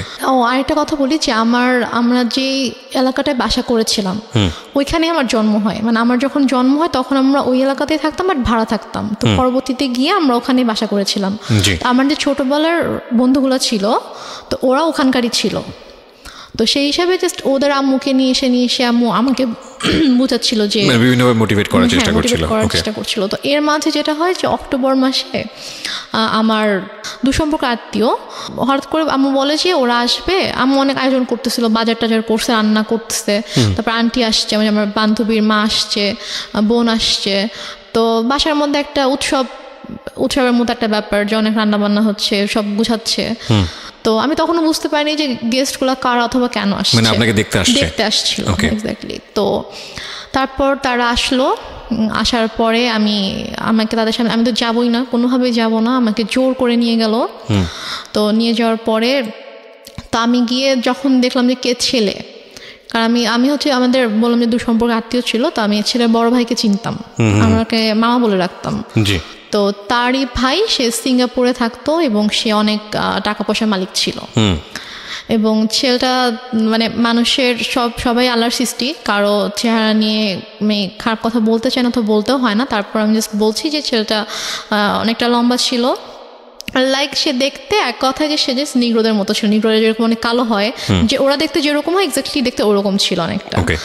তো আমি জাস্ট গেলাম, যাওয়ার পরে আমি যখন দেখলাম, তো দেখে আমি সাথে সাথে তো আমি রুম থেকে চলে আসছি। ওকে। তারপর আম্মু আমার রুমে আসলো যে তুমি এরকম বেয়াদবের মতো উঠে কেন চলে আসলা। আমি বললাম যে আমি ওখানে কেন থাকবো, তুমি তো আমাকে জোর করে নিয়ে গিয়েছো, আর তুমি ছেলের অবস্থা দেখছো কিরকম। তো পরে বলতে বিষয়টা কিরকম, ছেলেটাকে পছন্দ হলে আপনি বিয়ে করে ফেলতেন? না, পছন্দ হলে যে বিয়ে করতাম সেটা না, আমি বলছি যে তোমার কি মানে এতটুকু মানে নেই যে তুমি এরকম একটা ছেলের সাথে আমাকে বিয়ে দেওয়ার জন্য নিয়ে আসছো, মানে তোমার রুচিবোধে কিভাবে এটা করলো যে তুমি এরকম একটা ছেলের সাথে আমাকে বিয়ে দিবা, এরকম একটা ছেলের সাথে তুমি আমাকে বিয়ে দিতে চাও। আচ্ছা। এই জন্য আর কি, ছেলেকে পছন্দ হলে যে আমি বিয়ে করতাম ব্যাপারটা এরকম না, কারণ বিয়ের কোনো চিন্তা ভাবনা আমার মাথায় ছিলই না। তো তারপর তো আমি ওখানে আর গেলাম না, ওদের সামনে আর গেলাম না, অনেক ফোর্স করলো। দেন ওরা বিকেলে চলে গেল। তো যাওয়ার পরে আমাকে ওই আমার আন্টি তারপর আম্মু সবাই মিলে বুঝাচ্ছে যে সোনার চামচ হচ্ছে বাঁকা হলেও ভালো, ছেলে না হয় দেখতে একটু খারাপ, বাট স্টাবলিশড একটা ছেলে, সিঙ্গাপুরে অনেক কিছু করেছে, তার অনেক টাকা পয়সা, তো সমস্যা কি। ওকে। ছেলে বয়স অনেক বেশি ছিল, 40 আপ ছিল। আপনি তখন ক্লাস 9-এ পড়েন? তখন ক্লাস 9-এ পড়ি, মানে 14 থেকে 15 বছর বয়স সর্বোচ্চ। তো তারপর গিয়ে যাই হোক, এটা নিয়ে আমি বললাম যে আমি কোনোভাবেই বিয়ে করব না, আমাকে আপুর সাথে কথা বলতে দাও, আমি এখান থেকে চলে যাবো, আমি তোমার কাছে থাকবো না, কিন্তু আমি বিয়ে করবো না। আচ্ছা। বাট আম্মু কোনোভাবে আপুর সাথে আমাকে কথা বলতে দিচ্ছে না। তখন থেকে আম্মুর সাথে আমার একটু মানে আরো বেশি আর কি দৌড় সৃষ্টি হয়ে যায়, একটু ঝামেলা হতে থাকে যে কেন বিয়ে করবি না, বিয়ে নিয়ে আম্মু খুবই আর কি ফোর্স শুরু করে। তো এক পর্যায়ে যেটা হয় যে একদিন আম্মু মানে হাত কেটে ফেলে আর কি, মানে ছুরি দিয়ে হাত কেটে ফেলে, মানে বিয়ের ব্যাপারটা নিয়ে হ্যাঁ, যে বিয়ে করবি না, এটা নিয়ে সিঙ্গেট করে কেউ যদি বিয়ে না করিস আমি সুইসাইড করবো, আমি মারা যাবো। আচ্ছা। তা আম্মু হাত কেটে ফেলে। তো ওই দিন আর কি আমি খুব ভয় পেয়ে যাই, ভয় পেয়ে বলে আচ্ছা ঠিক আছে আমি বিয়ে করব। তো তারপর আম্মু আবার ছেলে দেখতে শুরু করে। তো এর মাঝে আমার একটা বান্ধবীর হচ্ছে কাজিন, তো তার সাথে আমার দেখা হয়েছিল। তো সে আমাকে পছন্দ করতো, তো সে আমাকে বলেছিল, আমার বান্ধবীর মাধ্যমে সে আমাকে বলেছিল। তো বাট আমি ওরকম কিছুতে যাইনি। তো সে শুনতে পায় আমার বান্ধবীর কাছ থেকে যে আমার বিয়ে নিয়ে কথা হচ্ছে। তো সে আর কি আমার বাসায় প্রপোজাল পাঠায়, আম্মুর কাছে প্রপোজাল নিয়ে আসে তার ফ্যামিলির মাধ্যমে। তো তারপর আম্মু বলে যে এই ছেলেকে বিয়ে করবি, এই ছেলেকে বিয়ে কর, সব কিছু তো ঠিকঠাক আছে, ছেলে দেখতে শুনতেও ভালো আছে, সব কিছুই ঠিক আছে, এই ছেলেকে বিয়ে কর, এটা নিয়ে ঝামেলা করিস না। আমি বলি আচ্ছা ঠিক আছে। তারপর ওই ছেলেটার সাথে আমার 2009 সালের নভেম্বর মাসে বিয়ে হয়। মানে এই ছেলেটা অ্যারেঞ্জ ম্যারেজই ছিল? অ্যারেঞ্জ ম্যারেজই ছিল। কি করতো ছেলেটা তখন হচ্ছে মানে ওদের ফ্যামিলি বিজনেস ছিল। এমনি এডুকেশন ওই সময়টা তোর? ও বিবিএ কমপ্লিট করেছিল। ওকে, আপনি ক্লাস 9-এ পড়েন? হ্যাঁ। ছেলেটাই বা আপনাকে বিয়ে করলো কেন বা রাজি হলো কেন? I don't know. সে আমাকে পছন্দ করতো, ইভেন আমার আগে থেকে পছন্দ করতো। তো আমাকে আমার বান্ধবীর মাধ্যমে বলেছিল যে ওকে আমার অনেক ভালো লাগে, ওকে একটু বল। তো আমার ফ্রেন্ড আমাকে বলেছিল যে ভাইয়া তোকে পছন্দ করে, তো মানে রিলেশনশিপে যাবি কিনা অথবা এরকম আমাকে বলেছিল। তা আমি বলেছি না, আমি এরকম কোনো কিছুতে যাব না। তো তারপর আর কি সে, এবং মানে মাঝে মাঝে হয়তো আমার ফ্রেন্ডের ফোনের মাধ্যমে তার সাথে আমার কয়েকবার কথা হয়েছিল, যে আবু মারা যাওয়ার পরে আর কি, যে ভাইয়া তোর সাথে কথা বলতে চেয়েছে। তো তারপর কথা হয়েছে, তো সে আমাকে অনেক পছন্দ করতো। আমারও ভালো লাগতো, আমারও যে ভালো লাগতো না সেটা না, কিন্তু আমি আসলে এরকমভাবে কোনো রিলেশনে যাওয়ানোর মতো অবস্থা ছিলাম না আর কি। তো যাই হোক, নভেম্বরের 28 তারিখে আমার বিয়ে হয়ে যায়। তারপর আমি ঢাকায় চলে আসি, ওরা সবাই ঢাকায় থাকতো। হাজব্যান্ডের নাম কি ছিল? ওর নাম ছিল শাহেদ। তো তারপরে আমরা ঢাকায় চলে আসার পরে আর কি, আমি ওদের ফ্যামিলি সবাই ছোট ছিলাম। মানে হচ্ছে ওর যে বড় বোনের, ওরা 3 ভাই 2 বোন ছিল, তো ওর বড় বোনের যে মেয়ে, ও আমার বড় ছিল। মানে আমাদের বাসা সবার ছোট, সেই হিসাবে আমাকে সবাই খুব আদর করতো। আচ্ছা। তো ওরা মোটামুটি জয়েন্ট ফ্যামিলি ছিল, মানে বাবা মা, ওর বড় ভাই ভাবি, তাদের বেবি, প্লাস ও আমি, আমরা। তো ফার্স্টে আমি ও বাসায় আসার পরে ওর ভাই যেটা করে, যে ওর মা একটু অন্যরকম ছিল। মানে ফার্স্টে সে আমাকে ওইভাবে অ্যাকসেপ্ট করতে পারেনি যে ছেলের পছন্দে বিয়ে করেছে, মানে ছেলে, মানে উনি আর কি বিয়ের একটু বিপক্ষে ছিল, যে উনি চায়নি যে ও আমাকে বিয়ে করুক, যে তুমি এমনি হুটহাট করে একটা মেয়েকে কীভাবে বিয়ে করতে চাও, তুমি বিয়ে করো না। তো বড় বলেছেন আমি বিয়ে করবো, আমার মেয়েটাকে ভালো লাগে, আমি বিয়ে করবো। তো এই জন্য আর কি উনি একটু আমার সাথে একটু অন্যরকম ছিল। তো তারপর যেটা হয় সেটা হচ্ছে যে ওর সবার ডিসিশন অনুযায়ী যে তোমরা কিছুদিন আলাদা থাকো। আলাদা থাকার পরে মাঝে মাঝে আম্মুর সাথে ওর দেখা হোক, ওর সম্পর্কটা একটু ইজি হোক, তারপরে তোমরা এসো। বাট প্রথমে যদি দেখো তোমরা এখানে কন্টিনিউয়াসলি থাকতে থাকো, তখন দেখা যাবে যে হয়তো আম্মা ওকে এখন একটু নিতে পারতেছে না ওইভাবে মেন্টালি, তো ওর সাথে হয়তো কোনো একটা মিসবিহেভ করে ফেললো, সেটা হয়তো খারাপ হবে। তো তোমরা আলাদা থাকো, তারপরে মাঝে মাঝে আসবা, আমরা যাব, তারপর ঠিক হয়ে গেলে তখন চলে এসো এখানে। আচ্ছা। তো ওদের বাসা থেকে 2-3টা রোড পরে আর কি আমাদের জন্য একটা বাসা ঠিক করে। তো সে বাসাটায় আমরা ওখানে 2 মাসের মতো ছিলাম, প্রায় 2 মাসের মতো ছিলাম। তো এর মাঝে ওর আব্বু অনেকবার এসেছে আমাদের বাসায়, তারপর আমরাও যেতাম ওখানে।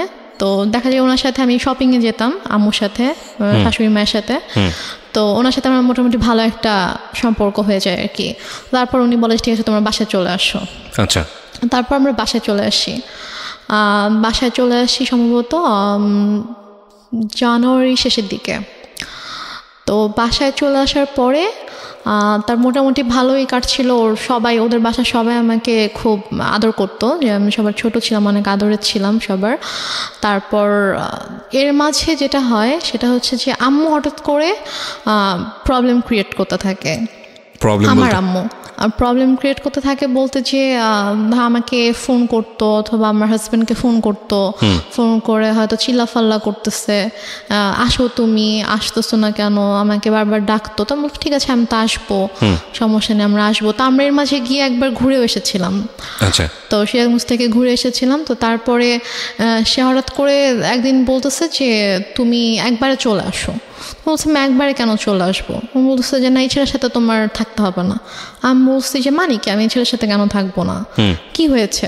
বলছে যে না, তুমি চলে আসো, আমি এই ছেলের সাথে সংসার করতে দিব না, তোমার ডিভোর্স করাই দিব, তুমি আসো, তুমি আসবা, পড়াশোনা করবা ঠিক মতো, আমার কাছে থাকবা, তুমি আসো।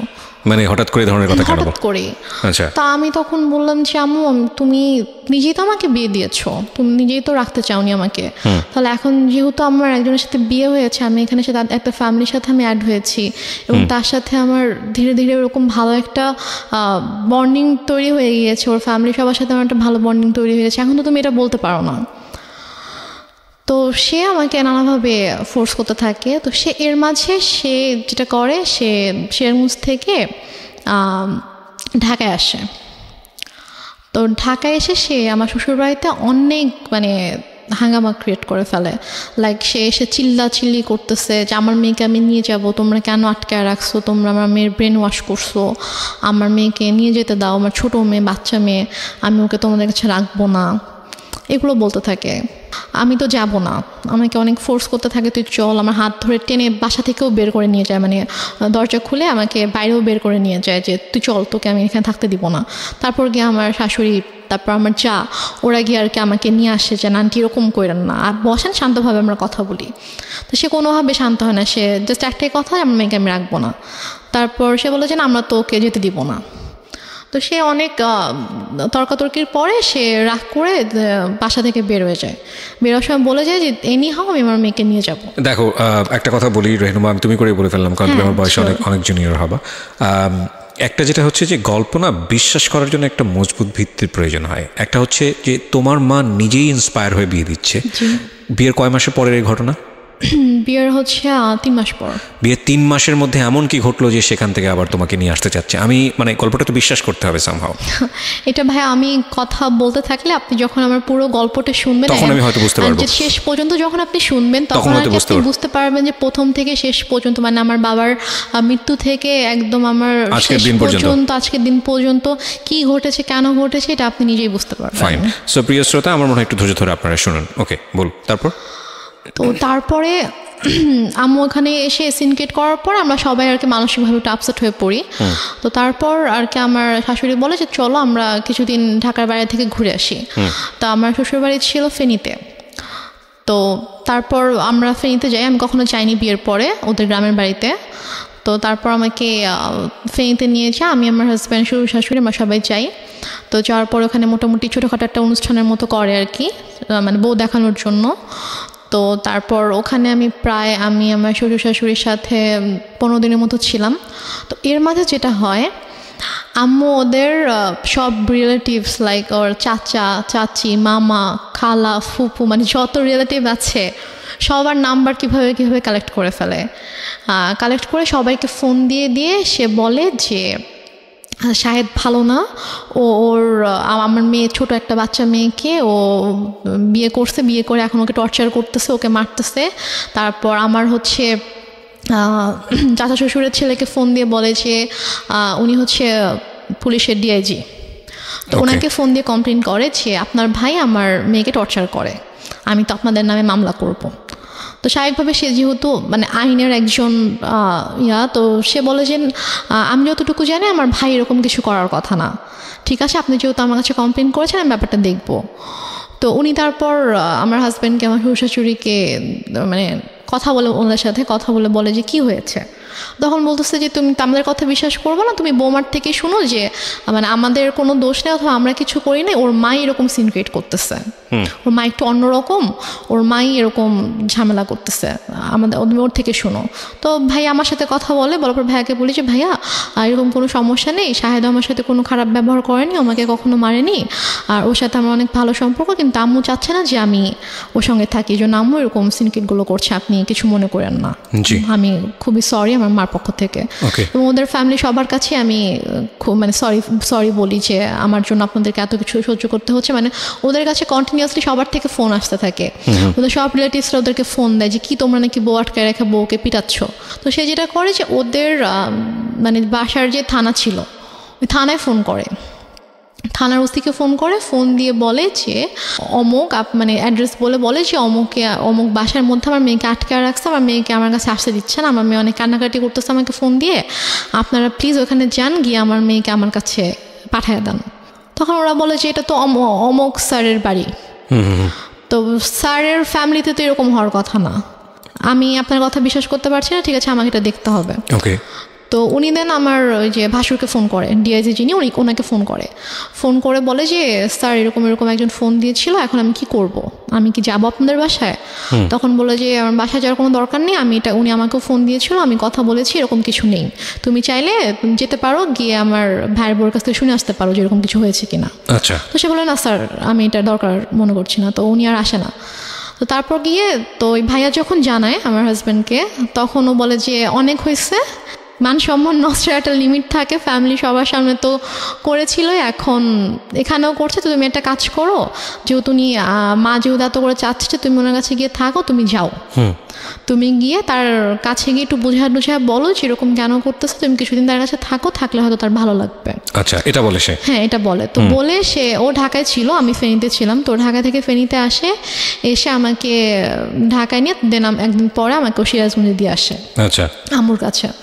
তো ওই যে আমি গেলাম, আমাকে আম্মু আর আসতে দেয় না, সে আমার হাজব্যান্ডকেও আসতে দেয় না, আমাকে বলে যে নিয়ে যাবো। 15-20 দিন ছিলাম, থাকার পর থেকে তো ওই সবাই ফোন দিচ্ছে, শাশুড়ি ফোন দিচ্ছে, শ্বশুর ফোন দিচ্ছে যে ওকে পাঠান, ওকে নিয়ে আসুক। তো তারপর গিয়ে আমি আম্মুর কাছে থাকা শুরু করলাম। তারপর আমার হাজব্যান্ডের সাথে অলমোস্ট 3-4 মাসের মতো আমার দেখা হয়নি, কারণ আম্মু না আমাকে যেতে দিচ্ছিল ঢাকায়, না ওকে আসতে দিচ্ছিল। ও আসতে চাইলে বলতেছিল যে আমার কিন্তু ছোট মেয়ে, ওর কিন্তু 18 বছর হয়নি, না নাবালক মেয়ে, আমি কিন্তু তোমার নামে মামলা করে দিব, এই ধরনের কথা বলে। হ্যাঁ, এই ধরনের। কিন্তু যখন আপনাকে বিয়ে দেওয়া হয়েছিল সেই সময়টাতে পেপারে কি মা সাইন করেনি? না, মা সাইন করেনি। বিয়েটা কিভাবে হয়েছিল? বিয়েটা হয়েছিল বাসায় কাজী এসেছিল, তো কাজী বিয়ে পড়িয়েছিল, সাইনও নিয়েছিল, কাবির নামায় সাইনও নিয়েছিল। তারপর ওখানে 4 জন সাক্ষীও ছিল, কিন্তু মার সাইন ছিল কিনা অথবা করেছিল কিনা সেটা আমার ঠিক মনে নেই। তো মনে হয় না মা সাইন করেছিল, কারণ পরে যখন আমি যখন পেপারস দেখেছিলাম তখন দেখেছি ওখানে জাস্ট সাক্ষীদের সাইন ছিল, আমার আর আমার হাজবেন্ডের ছিল।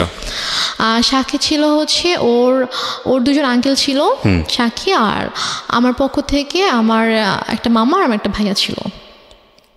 ফাইন, এখানে একটা বিষয় জড়িত আছে।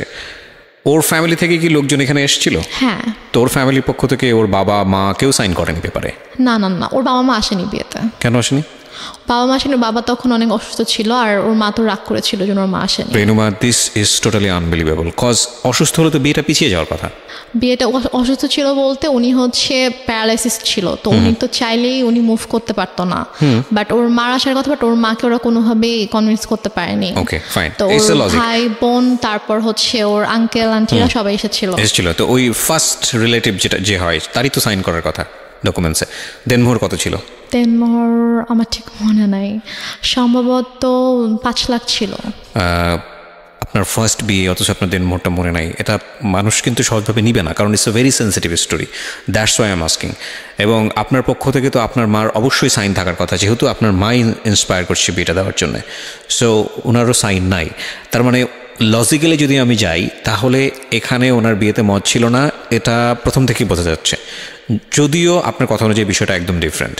ওকে, 3 মাসের মধ্যে এত বড় কি ঘটনা ঘটে গেল যে কারণে মা তাকে নিয়ে আসবে, যেটা আমি আপনাকে একটু আগে বলেছেন যে পুরো গল্পটা শুনলে হয়তো বা জিনিসটা পুরোটা বোঝা যাবে।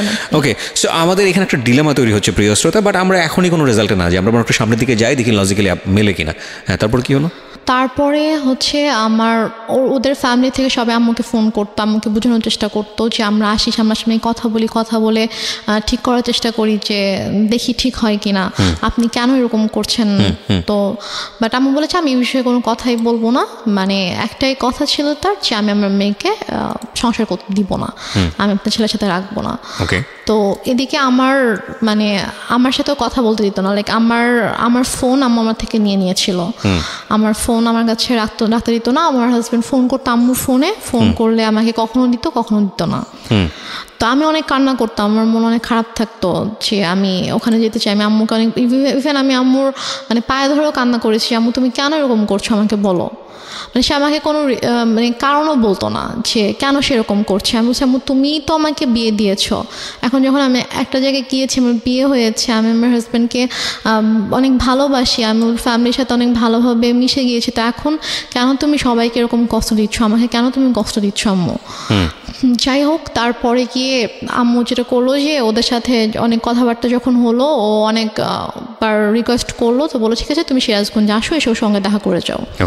তো দেন আমার হাজব্যান্ড অলমোস্ট 4 মাস পরে আমাদের বাসায় আসে, সিরাজগঞ্জে আসে। তো এসে সে আমার সঙ্গে দেখা করে, তো তখন আম্মুর সাথে কথা বলে। ও আর আমি দুজনে আম্মুর কাছে গিয়ে আম্মুর পায়ের কাছে বসে আম্মুকে বলি যে ও বলে যে আম্মু আপনি কেন এরকম করতেছেন, বলেন আপনি আমি কি কোনো দোষ করেছি অথবা আমার কোনো ভুল হয়েছে যে আপনি কেন ওকে আমার থেকে দূরে রাখতেছেন, আপনি কেন এরকম করতেছেন।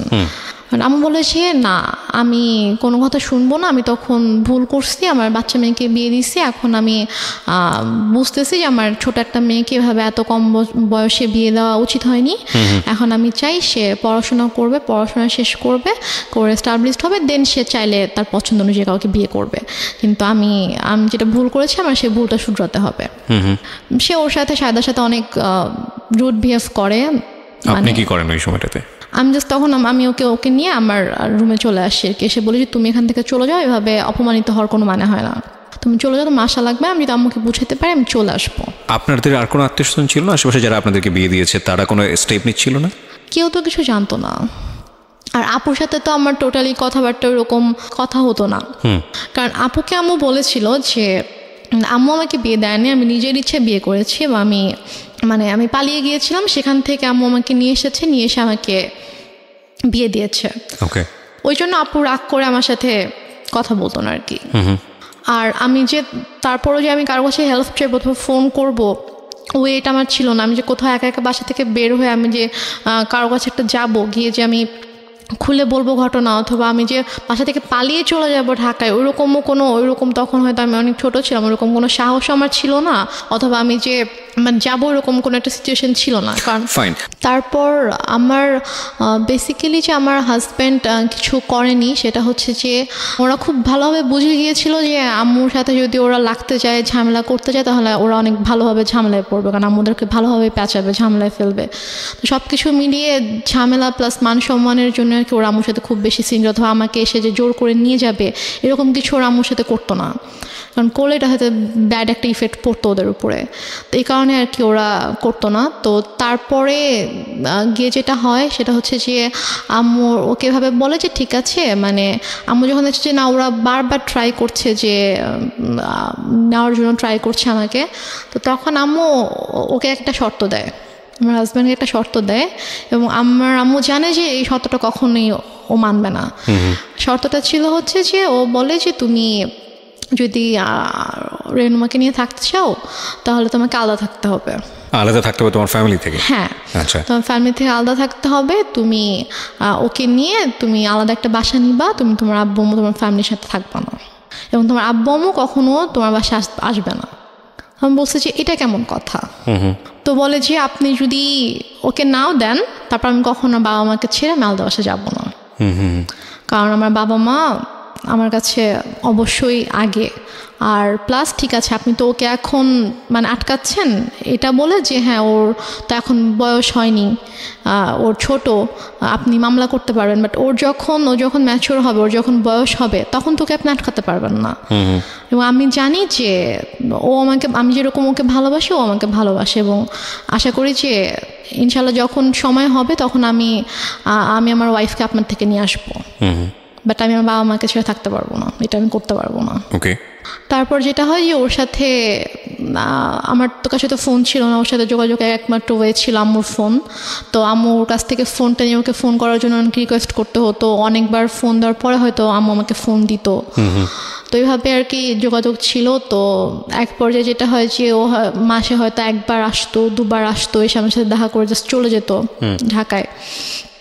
তারপর আম্মু একবার হচ্ছে ওই ঈদের সময় ওর আপু আম্মু সবাই ফোন করে যে ওকে একটু পাঠান, আমরা সবাই একসাথে গ্রামের বাড়িতে গিয়ে ঈদ করবো, তো ও না থাকলে কেমন হবে, ওকে একটু পাঠান।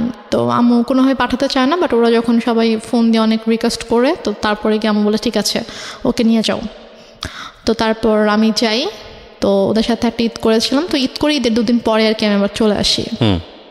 তো আসার পরে তো এভাবে আর কি চলছিল, ওর সাথে মাঝে মাঝে কথা হতো, তারপর মাসে অথবা অনেক সময় 1 মাস 2 মাস পরে আসতো, এসে দেখা করে যেত, বাট আমাকে যেতে দিত না আম্মু। তো এদিকে আমার পরীক্ষা চলে আসছে, এটা হচ্ছে 2011-তে আমার পরীক্ষা ছিল, এসএসসি পরীক্ষা ছিল। তো তারপর আমি কোনো রকমে স্কুলে যেতাম না, আমি জাস্ট বাসায় পড়তাম, পড়ে পরীক্ষা দিলাম। তো এরপরে যেটা হয়, হঠাৎ করে আম্মু টোটালি যোগাযোগ বন্ধ করে দেয়। ওকে বলে যে তুমি আর আসবা না ওর সাথে দেখা করতে। তো বলে যে হঠাৎ করে কেন? বলছে যে আসবা না, তুমি আর এসো না, আসলে তুমি যদি আসো এখানে অনেক বড় সিন ক্রিয়েট হবে, আমি পুলিশ ডাকবো, তুমি আসবা না। এটা আপনার মা বলে শাহিদকে? হ্যাঁ, এটা আমার মা শাহিদকে বলে। তো ও যেটা করে, ও আসে না, কারণ ওদের সবচেয়ে বড় ভয়টা ছিল যে মান সম্মানের ভয়, যে যাবো পুলিশ ডাকবে, মান সম্মান নষ্ট হয়ে মানুষ জানতে পারবে, যে এটা তো খুবই বাজে একটা ব্যাপার হবে আসলে। তো ও আর আসে না, আম্মুকে ফোন দিত, আম্মু আমাকে ফোন দিত না। তো ওর সাথে অলমোস্ট হচ্ছে আমার প্রায় 7-8 মাসের মতো টোটালি কোনো কথা হয় না, মানে একদমই কথা হয় না। ও আসেও না, ওর সাথে আমার কোনো কথা হয় না।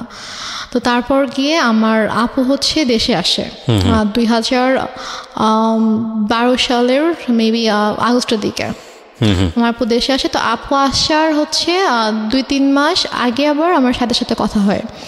আমি আম্মুর ফোন থেকে ওর সাথে কথা বলি। তো আম্মু যখন জানতে পারে যে হচ্ছে আপু আসতেছে, তখন আর কি ওর সাথে কথা বলে যে তো ওর আপু আসতেছে, তো ওর আপু যদি আসে, মানে আপু বলছিল যে ঠিক আছে, তো যেহেতু বিয়ে করে ফেলছে, মানে আপু জানে যে আমি যেখানে আছি আমি অ্যাকচুয়ালি কিভাবে আছি আম্মুর কাছে এটা জানে না। আপুকে বলা হয়েছে যে ওর তো শাশুড়ি ভালো না, ও শ্বশুর বাড়িতে থাকতে সমস্যা হয়, তো ছোট মেয়ে, এই জন্য ওকে নিয়ে আসছি, ও এখানে থাকবে, পড়াশোনা করবে, তারপর গিয়ে হয়তো ঢাকায় ভর্তি হবে। আচ্ছা, এটা বলছে যে তা তখন যাবে, এখন তো ছোট অনেক।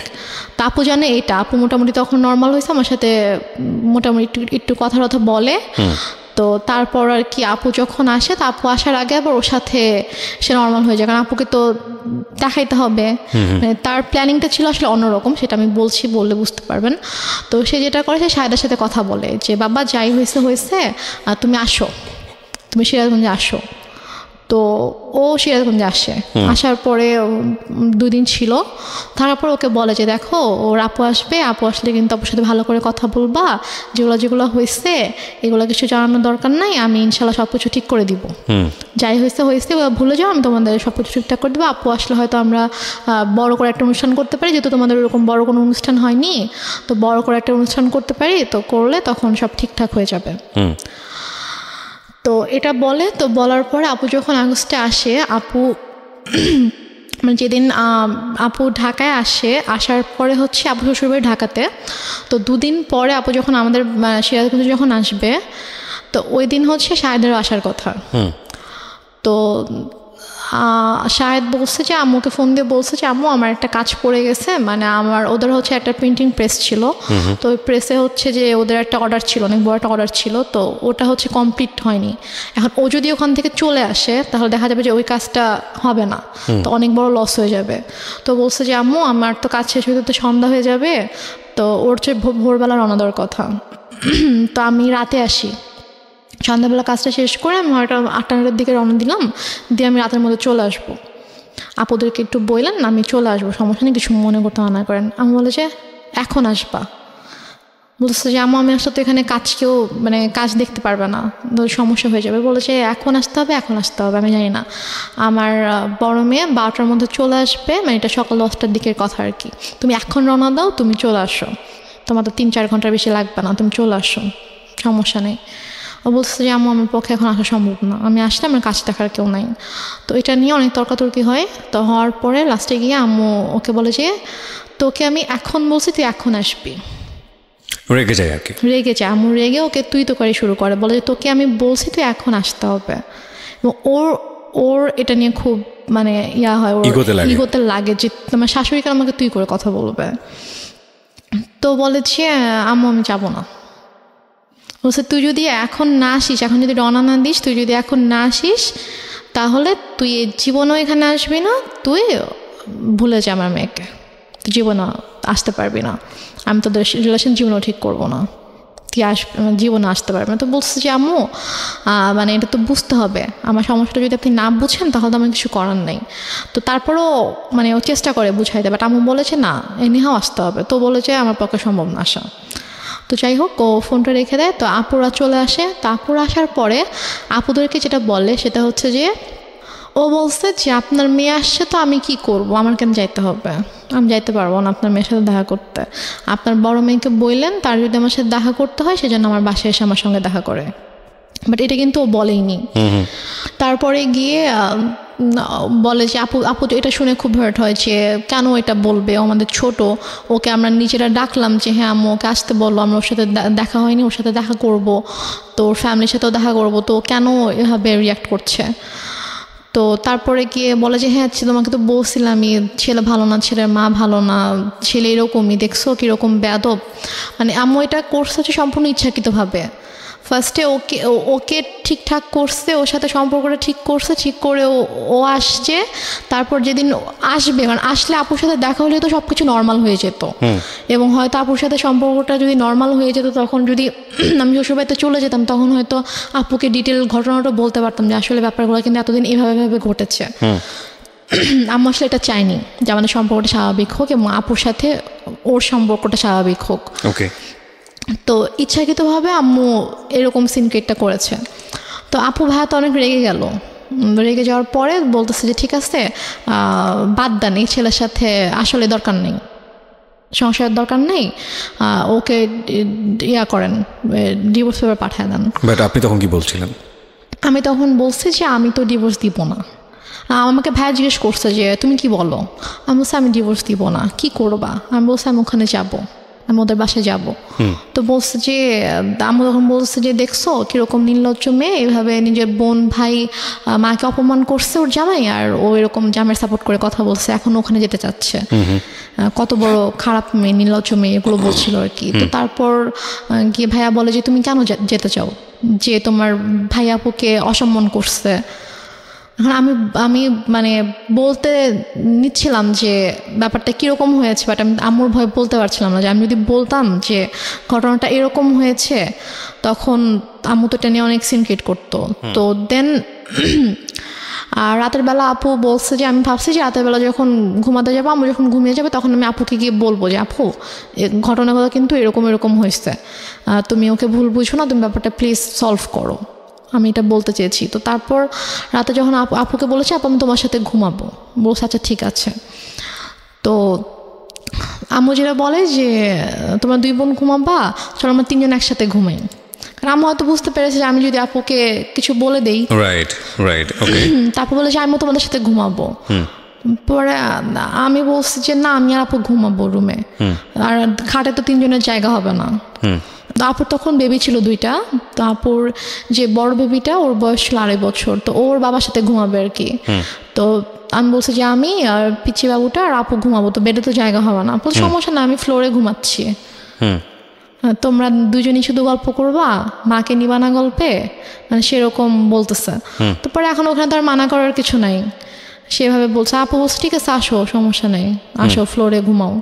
তো সে ফ্লোরে বেড করছে, আমি আপুকে বলতে পারলাম না, যে যেটা বলতে চেয়েছি বলতে পারলাম না। তো তারপর আমি অনেকবার চেষ্টা করেছি, আপু যে কয়দিন দেশে ছিল, আপু আমাদের বাসায় 2 দিন ছিল, তো ওই 2 দিনেও পারিনি। তারপর আপু যাওয়ার আগে যখন আমি ঢাকা এসেছিলাম আম্মুর সাথে, আপুর শ্বশুর বাড়িতে, তখন আমি বলার চেষ্টা করেছি, আমি সুযোগ পাইনি, মানে আম্মু আমাকে সুযোগটা দেয়নি, আমি যে আপুর সাথে একা কোনোভাবে কথা বলবো, ওই সুযোগটা দেয়নি। ঢাকায়ও যখন আমরা ঘুমিয়েছি, আম্মা আমাকে নিয়ে ঘুমিয়েছে একটা রুমে, আর আপুর সাথে যখন দিনের মধ্যে স্বাভাবিকভাবে ওরা অনেক বিজি ছিল, তারপর আমি ট্রাই করেছি, সুযোগও পেয়েছি অনেক, বাট আম্মু কোনো না কোনোভাবে আমাকে কথা বলতে দেয়নি আর কি। তো আমি যাই হোক আমি কথা বলতে পারিনি। তো আপু চলে গেল। আপু চলে যাওয়ার পরে এটা হচ্ছে 2012 সালে আপু সেপ্টেম্বরের দিকে চলে গেল। তো যাওয়ার পরে ওর সাথে ওই আগস্ট থেকে কিন্তু আমার আবার কোনো যোগাযোগ নেই। তো হঠাৎ করে 2013 সালের এপ্রিলে হঠাৎ করে আমার কাছে ফোন আসে যে আমার শ্বশুর অনেক অসুস্থ, উনি হসপিটালে ভর্তি, এবং ডক্টর বলেছে যে হয়তো 2-1 দিনের মধ্যে, মানে আইসিইউতে ছিল, যে 2-1 দিনের মধ্যেই হয়তো সে আর করবে না। তো উনি নাকি যখন মানে অসুস্থ হয়ে যায়, আইসিইউতে যাওয়ার আগে নাকি উনি বলেছে যে মানে আমাকে দেখতে চায়, আমার কথা বলেছে যে ওকে একবার দেখতে চাই, ওকে একটু নিয়ে আসো। তো এই জন্য ওরা আবার ওদের বাবাকে প্রচণ্ড ভালোবাসতো আর কি। তো ওরা সবাই আম্মুকে ফোন দিয়ে মানে এটাও বলছে, আন্টি আপনার পায়ে ধরি প্লিজ আপনি ওকে পাঠান, ওকে আব্বু দেখতে চাইছে। তো আম্মু কোনোভাবেই রাজি হয় না। আমি অনেক কান্নাকাটি করে আম্মু প্লিজ যেতে দাও। আমার শ্বশুর আমাকে অনেক আদর করতেন, মানে আমি ওনাকে বাবা ডাকতাম, আমার আব্বুকে আমি বাবা ডাকতাম। তো মানে উনি আমাকে খুবই আদর করতো। তো আমি যখন শুনি যে এরকম অসুস্থ, আমার খুবই খারাপ লাগে। এবং আমার বাবা মারা যাওয়ার পর থেকে আমি যে কদিনই ওনার সাথে ছিলাম আমার কাছে জাস্ট মনে হয়েছে যে এটা আমার বাবা। তো আমি আম্মুকে অনেক রিকোয়েস্ট করি, তারপর ওরাও তো কন্টিনিউয়াসলি ফোন দিচ্ছিল। তারপর আমি বলে ঠিক আছে আমি ওকে নিয়ে আসতেছি, আমি নিয়ে যাব, আমি নিয়ে আসবো, তোমাদের আসতে হবে না। তো আম্মু আমাকে নিয়ে ঢাকায় আসে। আসার পরে তো হসপিটালে ছিল, আম্মু দুদিন ছিল। দুদিন বলতে যেদিন গেলাম ওই দিন, আর পরের দিন বিকালবেলা আম্মু বলে যে আমার ভাল লাগতেছে না, আমি চলে যাই, ও আর 2 দিন থাকুক, 2 দিন পরে ওকে দিয়ে এসো তুমি।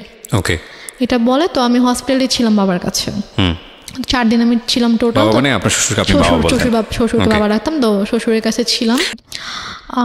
আমি আমার মা আমাকে নিয়ে ঢাকায় আসে হসপিটালে শ্বশুরকে দেখার জন্য। তো আমি 2 দিন আমার মা ছিল, তো থাকার পরে মা চলে যায় এবং আমার হাজব্যান্ডকে বলে যায় তুমি ওকে 2 দিন পরে দিয়ে এসো। আচ্ছা, তখন কি আপনার বোনরা চলে গেছে কানাডাতে না তখন? না, আমার বোনরা তো জাস্ট 1 মাস ছিল। ওকে, চলে গেছে তারা? হ্যাঁ, আপু চলে গেছে। আপু চলে গিয়েছে সেপ্টেম্বরে। এটা হচ্ছে এপ্রিলের ঘটনা। জি, এপ্রিলে হসপিটালে গিয়েছিলাম। তো তারপরে আমি আরও 2 দিন থাকলাম। থাকার পরে আমাকে শাহেদ দিয়ে আসলো সিরাজগঞ্জে। তো দিয়ে আসার পর আবার ওই যেরকম যোগাযোগ বন্ধ। তো এর মাঝেই আর কি হসপিটাল থেকে ব্যাক করার কয়েকদিন পরে আর কি আমার এনআইডি দেয়, এনআইডিটা পাই। তো পাওয়ার পরে আম্মু আর কি একজন লয়ারের সঙ্গে কনসাল্ট করে দেন আমার ডিভোর্সের পেপার রেডি করে আর কি। এটা কি আপনি জানতেন? এটা আমি জানতাম না। মানে আমি জেনেছি যখন আমার কাছে পেপারসটা নিয়ে এসেছে, তখন আমি জেনেছি যে অনেক সময় সব রেডি করে দেন আমার পেপারস নিয়ে আসে যে তুমি এখানে সাইন করে দাও। তো আমি বলছি কিসের পেপারস? তো বলেছি যে এটা ডিভোর্স পেপার। তো আমি বলেছি যে আমি সাইন করব না, তোমাকে সাইন করতে হবে। আমি বলছি না আম্মু আমি করবো না সাইন। তো তারপর আম্মু আমাকে ফোর্স করে, আম্মুর সাথে একটু তর্কাতর্কি হয়, আম্মু আমাকে মানে একটু মারধরও করে। তো তারপর গিয়ে আমি ওই দিন সাইন করি না। তো তারপর গিয়ে তার কয়েকদিন পরে হঠাৎ করে আম্মু বলে যে সকালবেলা বলছে যে চলো এক জায়গায় যেতে হবে। তো আমি বললাম কোথায়? চলো গেলে দেখতে পাবা। তো গিয়েছি, তো যেয়ে দেখি যে একজন হচ্ছে লয়ার, তো ওনার বাসা আর কি। জি। তো ওনার বাসায় গিয়েছি। তো ওনার বাসায় দেখি ওই লয়ারটা আছে, সাথে আরেকজন লোক আছে। পরে বুঝতে পারলাম উনি হচ্ছে কাজী। আচ্ছা। তো ওখানে গিয়ে আমাকে ওই পেপারসগুলো নিয়ে বলছে যে নাও এখানে সাইন করো, এবং সাইন করতেই হবে, এখানে কোনো সিনকিট করো না, এখানে সাইন করে দাও। তো আমি তো কিছুতেই সাইন করবো না, আমি অনেক কান্নাকাটি করছিলাম। তো লয়ারের ওয়াইফ বলতেছিল যে আপা আপনি তো বলেছেন যে আপনার মেয়ে নিজের ইচ্ছায় ডিভোর্স দিতে চায়, তো মেয়ে কেন কান্না করছে? ওকে, তাহলে কি মেয়ে চায় না? তো আমি তখন বলছি আঙ্কেল আমি চাই না, প্লিজ হেল্প মি, আমি চাই না আমার হাজব্যান্ডকে ডিভোর্স দিতে। হ্যাঁ, আমি লয়ারকে বলেছি আঙ্কেল আমি ওকে অনেক ভালোবাসি, আমি ওর সঙ্গে থাকতে চাই, ও আমার সঙ্গে থাকতে চায়, আম্মু ফোর্স করছে, আমি চাই না। তো তখন লয়ার বলে যে আপা আমি তো এটা করতে পারবো না, আপনি করেন, আপনি হচ্ছে আমি ওর হাজব্যান্ডকে ডাকাবো, ওদেরকে সামনাসামনি কথা বলবো, বলে যদি দেখি যে না ওদের মধ্যে সমস্যা, ওরা সাথে থাকতে চায় না, তখন গিয়ে আমি এটা করবো। তার আগে আমি তো আপনার কথা শুনে বিশ্বাস করে ফেলেছিলাম যে আসলেই ওনার ছেলে ভালো না, বাট মেয়ের অবস্থা দেখে তো আমি এখন বুঝতে পারছি যে না আসলে আপনি মিথ্যা বলেছেন। তো সে বলে যে আমি আপনাকে টাকা দিচ্ছি, আপনি আমার কাজ করবেন। সে বলে আপা আমি এটা করতে পারবো না। তো এটা নিয়ে আম্মু ওনার সাথে অনেক তর্কাতর্কি করার পর এক পর্যায়ে উনি বলে যে দেখেন আমার মেয়ে ছোট ছিল, ও কিছু বুঝতেছে না, ওকে কীভাবে বুঝাইছে ছেলেটা এরকম ভালো না, আপনি প্লিজ করেন, এটা করেন। আর আপনি ইমোশনাল কেন হচ্ছেন? এটা আপনার কাজ, আমি আপনাকে টাকা দিয়েছি কাজটা করার জন্য, সো আপনি কাজটা করেন। তো এখন লয়ার বলো ঠিক আছে। তো তারপর আমাকে অনেক বুঝাইলো যে দেখো যেহেতু এখন যাচ্ছে না, এখন কি করবা? তো লয়ারের ওয়াইফ এসে আমাকে বলতেছে যে এখন মার কথা শুনতে হয়, মা যেহেতু বলছে, মা তো তোমার ভালোর জন্যই কিছু বলতেছে, মা তো তোমার খারাপ চাইবে না, তুমি হয়তো বুঝতে পারছো না, তুমি ছোট মানুষ, বাট তোমার আম্মু তো বুঝবে, সো থাক এরকম করো না, তুমি করো, সাইন করে দাও। তো দেন আমি সাইন করি, লয়ারের কিছু পেপারস ছিল, তারপর ওই কাজে যিনি এসেছিলেন তিনি ওনার কাছে কিছু পেপার ছিল, ওই কাজীটা ছিল হচ্ছে যে মানে আমাকে বিয়ে পড়িয়েছিল, ওই কাজীটা ছিল। তো তো দেন উনি আমাকে বলতেছিল যে উনি আম্মুকে বলছিল যে আমি তো বিয়ে পড়িয়েছিলাম, হ্যাঁ, তো এর মাঝে এমন মানে কি সমস্যা হয়ে গেল, আবার আমি কিছু বুঝতে পারছি না, আবার এখন ও ওইভাবে কান্না করছে, মানে আমি তো আসলে কিছুই বুঝতে পারছি না। তা আম্মু ওনাকে একটা ধমক দিয়ে বলছে, আপনাকে তাতে কিছু বুঝতে হবে না, আপনাকে আমি পে করে আনছি, আপনার যেটা কাজ আপনি কাজ শেষ করে এখান থেকে চলে যান, এটা আমার পার্সোনাল ম্যাটার।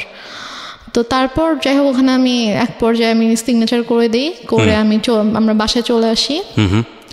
তো বাসায় চলে আসার পরে আম্মু ওকে পেপারসগুলো তো অফিসিয়ালি পাঠিয়ে দেওয়া হয় শাহেদের কাছে। তো শাহেদ যখন পেপারস হাতে পায় তখন শাহেদ আম্মুকে ফোন করে যে আম্মু এসব কি, এটা কেন? মিনিংটা হচ্ছে finally you sign the papers? হ্যাঁ, আমি পেপারে সাইন করি। ওকে। তো তারপর শাহেদ যখন আমাকে ফোন করে যে আম্মু পেপার শেষে আমি তো ওকে ডিভোর্স দিতে চাই না, আমি তো সাইন করব না, তো বলেছে যে না তোমাকে তো তুমি সাইন করো, তোমাকে সাইন করতে হবে, তো তোমাকে ডিভোর্স দিয়ে দিয়েছে। বলছে আমি ওর সাথে কথা বলতে চাই, ও আমাকে ডিভোর্স দিতে পারে না, আমি জানি ও আমাকে ডিভোর্স কখনোই দিবে না।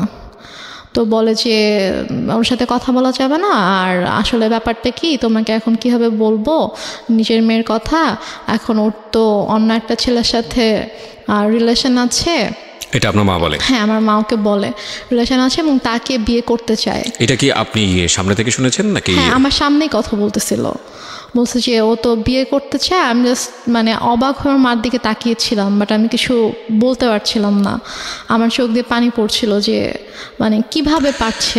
এখানে আমার একটা প্রশ্ন আছে, সেটা হচ্ছে যে আপনি এতটাই যদি নমনীয় বা সফট হবেন, তাহলে আপনি কিভাবে সাহস করেন যে আপনি রেডিওতে এসে এই গল্পটা আজকে লাখ লাখ মানুষকে বলবেন?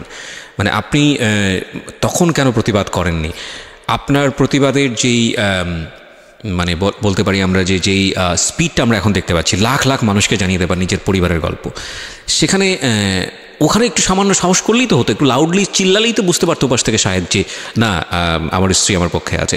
সেটুকু সাহসও কি ফ্যামিলিতে ছিল না? সেটুকু সাহসও আসলে আমার তখন ছিল না। এবং আমার এর পরের ঘটনায় যেটা শুনলে আপনি যেটা বুঝতে পারবেন যে তখন আমি যেই স্টেপটা নিয়েছিলাম অথবা তখন আমার মধ্যে যে পরিবর্তনটা এসেছিল, যে চিন্তাধারার যে পরিবর্তনটা এসেছিল, সেটা যদি আমার ওই মুহূর্তে আসতো তাহলে যে আমার আম্মু আমার সাথে এত কিছু করতে পারতো না। এবং এটা কিন্তু একটা ইন্টারেস্টিং বিষয় প্রিয় শ্রোতা, পরিবারের যে সদস্যরা সাধারণত মুখ বুজে থাকে, কথা বলতে পারে না বা প্রতিবাদ করা উচিত সেটা বোঝে সে পারে না প্রতিবাদ করতে, এরা কিন্তু ধীরে ধীরে ধীরে ধীরে এমন একটা পর্যায়ে চলে যায় এবং এমনভাবে আউটব্রাস্ট করে যখন আসলে আপনি চিন্তাও করতে পারবেন না ওর আউটব্রাস্টটা কতটা ভয়ানক হতে পারে। ওর ক্ষেত্রেও হয়তো বা বিষয়টা সেরকমই হয়েছে।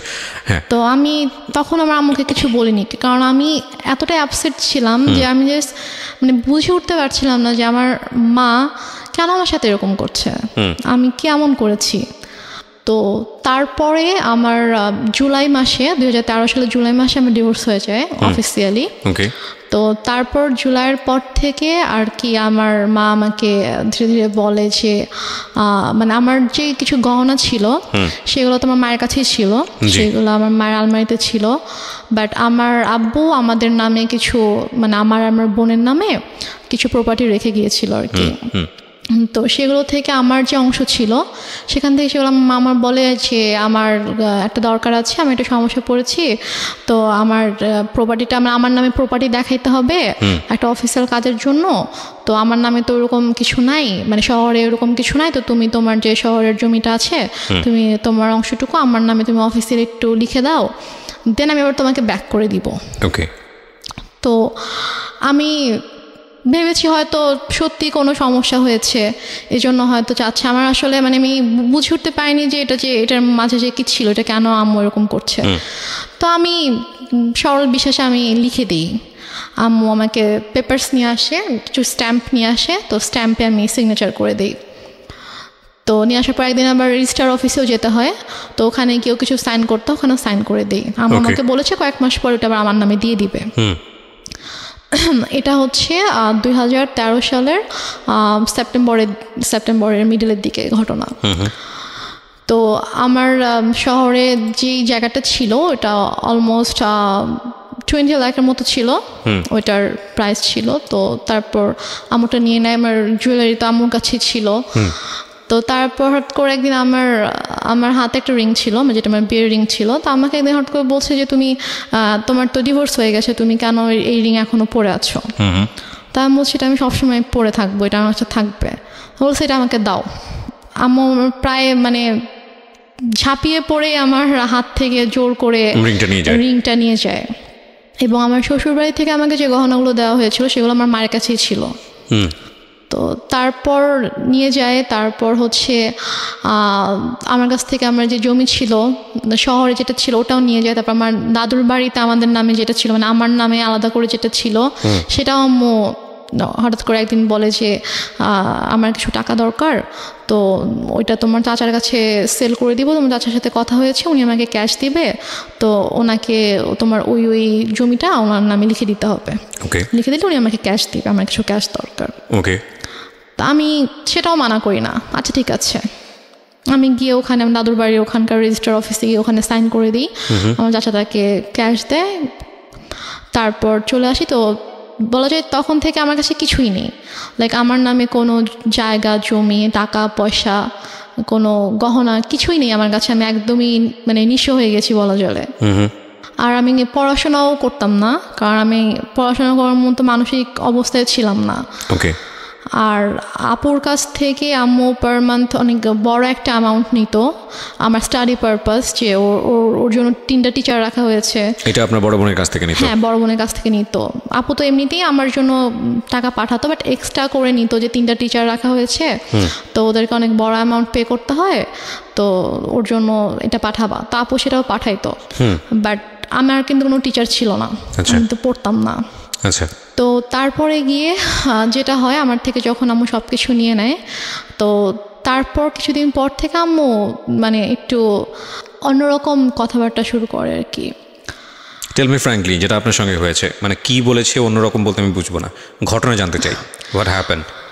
ঘটনা হচ্ছে আম্মু হঠাৎ করে একদিন আমাকে অনেক বাজে একটা প্রপোজাল দেয়। কি বলে? আম্মু আমাকে একদিন, আমি আমার রুমে ছিলাম, তো আমাকে এসে বলছে যে মানে একজনের নাম বলেছে যে অমুক বলেছে সে তোমার সঙ্গে তোমাকে সে 10,000 টাকা দিবে। Are you sure? জি। তো ফার্স্ট অফ অল আমি একটু থামাচ্ছি আপনাকে, বিকজ এটা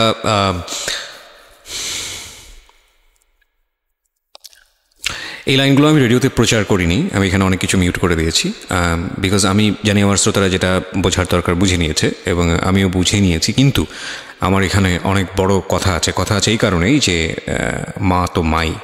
আমি বললাম তো আপনাকে, শেষ পর্যন্ত সে যাই করুক না কেন সে আমাদের কাছে সম্মানেরই থাকবে, কিন্তু এটা আপনার জীবনে ঘটেছে, সে কারণেই এটা জীবন গল্প। আমি আপনাকে আবারও সতর্ক করছি রেনুমা, জি, এই গল্পটা রেডিওতে এখন মানুষ শুনছে এবং আমাদের ইউটিউবে সারাটা জীবন এটা থেকে যাবে। হ্যাঁ, সো ইফ ইউ হ্যাভ, মানে আপনার এখনও চান্স আছে, আপনি যদি মনে করেন যে না আপনি যেটা বলেছেন সেটা আপনি উইথড্র করবেন, ইউ ক্যান উইথড্র দিস। হ্যাঁ, আমি দরকার হলে এই লাইন সবগুলো বাদ দিয়ে দিব, রেডিওতে প্রচার করব না। হ্যাঁ, যেভাবে এটা হয়েছে বা যা হয়েছে, যদি আপনি মিথ্যা বলে থাকেন, কারণ মা কিন্তু মাই। এবং একটা বড় জিনিস কি আমি বলি, সৃষ্টিকর্তা পৃথিবীতে আমাদেরকে সর্বশ্রেষ্ঠ যে উপহারটা দিয়েছেন সেটা হচ্ছে মা। হ্যাঁ, এবং পৃথিবীর একটা কথা আছে না, খুনি যদি সন্তান যদি খুন করে পৃথিবীর কোথাও জায়গা নেই, কিন্তু মায়ের আঁচলের নিচে এসে জায়গা পায়। এমন একটা, আমি বলছি না যে খুন করে মায়ের আঁচলের নিচে জায়গা পায় মানে হচ্ছে মা খুব ভালো বা এরকম কোনো কিছু না, মানে আমি বলতে চাচ্ছি যে এত কোথাও যদি জায়গা না থাকে তাহলে এরকম একটা জায়গা আছে। এবং মায়ের ব্যাপারে আমাদের ধর্ম, ইসলাম ধর্ম যেটা বলে, সর্বোচ্চ রকম সহনশীল হতে বলেছে। এবং বাবা মায়ের সেবা দানের জায়গাটাতে এমন বলা হয়েছে যে যখন তারা বৃদ্ধ হয় তখন তাদের কেমনভাবে লালন পালন করো, যেভাবে তোমাদেরকে ছোটোবেলায় লালন পালন করা হয়েছে, এবং শব্দটি পর্যন্ত উচ্চারণ করো না, এইরকম প্রায়োরিটি দেওয়া হয়েছে। তো এবং আরও আপনি যদি নিজে খোঁজ করেন আপনি নিজেই দেখতে পারবেন। আমি একজন ধর্মীয় বেত্তা নই, আমি যতটুকু জানি ততটুকু আপনার সঙ্গে শেয়ার করলাম। তো এটা তো ধর্মীয় দিক, আপনি ধর্মীয় দিকের বাইরেও যদি আসেন, সামাজিকভাবেও যদি আসেন, পারিবারিকভাবেও আসেন, একটা মা সমাজের জন্য, পরিবারের জন্য কত বড় ভূমিকা রাখে এটা বলার অপেক্ষা রাখে না, সেটা সারা দুনিয়াব্যাপী সমান। But your case is truly exceptional যদি সেটা হয়ে থাকে। সো আমি আপনাকে আরেকবার সুযোগ দিচ্ছি যে আপনি যেটা বলছেন চাইলে আপনি সেটা উইথড্র করতে পারেন। আমি সেটা উইথড্র করবো না, কারণ এটা আমার সাথে ঘটেছে। আমার নিজের মা যে আমাকে জন্ম দিয়েছে সে আমার সাথে এরকম করেছে। ওকে, তারপর কি হলো? তারপর আমার মা আমাকে এভাবে বলার পরে আমি এতদিন সব কিছু সহ্য করেছি, আমি হয়তো টুকটাক তর্ক করেছি, ঝগড়া করেছি, বাট ওরকম এক্সট্রিম লেভেলের আমি কখনো কিছু করিনি, আমি চুপই থেকেছি। বাট আমাকে যেদিন থেকে এই কথাটা বললো তখন থেকে আমি আর কি টোটালি আমি বুঝে যাই না এই মানুষটা কখনো আমার ভালো চায়নি। সো আপনার লেখাপড়া কি ওই সময়টাতে স্টপ ছিল? আমার লেখাপড়াটা স্টপই ছিল, কারণ আগে আমি মেন্টালি ডিপ্রেস ছিলাম, আমি পড়তে পারতাম না, আমি পড়তাম না। তারপর বাসায় কোনো টিচারও ছিল না। যে লোকটার নাম বলা হয়েছে সে লোকটাকে আপনি চিনতেন? হ্যাঁ, লোকটাকে আমি চিনতাম। ওনার কি আসা যাওয়া ছিল আপনার বাড়িতে? না, আমাদের বাসায় আসা যাওয়া ছিল না, কিন্তু উনি হচ্ছে আমাদের যে এলাকাটায় আমরা ছিলাম ওই এলাকারই ছিল উনি। উনি কি প্রভাবশালী লোক ছিল? মোটামুটি। ওকে, আচ্ছা। তারপরে আমার মা, আমি জাস্ট স্ট্রেট বলে দিই যে আমার পক্ষে এটা সম্ভব না। তখন আমাকে বলে যে তোমার কি আরও বেশি টাকা লাগবে? তা আমি বলি যে না, আমার টাকা লাগবে না, বাট আমি এই ধরনের কোনো কিছু করব না। সো প্লিজ তুমি কখনো এই ধরনের কথা। অভাব তো ছিল না আপনাদের ফ্যামিলিতে? না, আমার ফ্যামিলিতে কখনো মানে আর্নিং সোর্সের দিক থেকেও তো কোনো সমস্যা ছিল না? আর্নিং সোর্সে কোনো প্রবলেম ছিল না, আমাদের যে টাকা পয়সার কোনো সমস্যা থাকা সেটাও ছিল না। আর আমার টোটাল খরচটা আপু বেয়ার করতো, আম্মুর জন্য একটা বড় একটা অ্যামাউন্ট পাঠাতো। মানে তখনও কি আপনি আপনার ফ্যামিলিতে অভিভাবক বলতে আপনার মার পরে তো আপনার আপু ছিলই, তখনও বিষয়গুলো আপনি কেন আপুকে জানাচ্ছিলেন না? আপুর সাথে আমার কমিউনিকেট করার কোনো ওয়ে ছিল না, রাস্তাটাই ছিল না, মানে একদম গৃহবন্দী থাকতেন টোটালি। ইভেন কি মানে আমি হচ্ছে ঢাকা থেকে সিরাজগঞ্জ যখন চলে আসলাম একেবারে, তার কয়েক মাস পর আমাদের বাসায় তিনটে লাইনটা ক্লোজ করে দেওয়া হয়, লাইনটা অফ করে দেওয়া হয়। আর আম্মুর ফোনটা সব আম্মুর কাছে থাকতো, আর আমার তো ফোন ছিল না। আর আমাকে তো বাসা থেকে বেরোতে দিত না, কোথাও যেতে দিত না। কোথাও গেলে সেটা আম্মুর সাথেই। বাসায় কেউ আসলে, মানে কোনো গেস্ট যদি আসতো বাসায়, তো তার সামনে সবসময় আম্মুই আছে। আচ্ছা, ঠিক আছে। তারপরে কি হয়? তো তারপরে আম্মু আমাকে কয়েকবার এই ব্যাপারটা নিয়ে বলে, ইভেন আমাকে এভাবেও বলে যে তোমার কি আরও বেশি টাকা লাগবে, লাগলে বলো, কোনো সমস্যা নেই। আমি ওনাকে বলছি, আমি বলি যে আম্মু প্লিজ, আমি তোমার অনেক কিছু সহ্য করেছি, তুমি যখন যেটা বলেছো আমি তোমাকে দিয়ে দিয়েছি। আমার গহনা তো তোমার কাছে ছিল, আমার প্রপার্টিগুলো আমি তোমাকে দিয়ে দিয়েছি, তুমি আমাকে এটা করতে বলো না, আমার পক্ষে পসিবল না, আমি এটা করতে পারবো না। তখন থেকে আমার প্রতি প্রচণ্ড খারাপভাবে মানসিক আর শারীরিক নির্যাতন শুরু হয়। কথায় কথায় আম্মু আমাকে মারতো, মানে তার কথায় একটা ছিল যে তোমাকে এটা করতে হবে, তুমি এটা করো।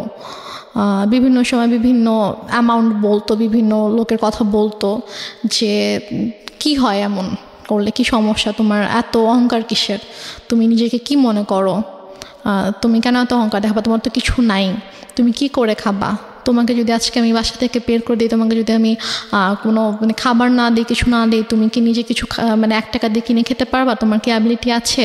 তোমার কিন্তু কিছুই নাই।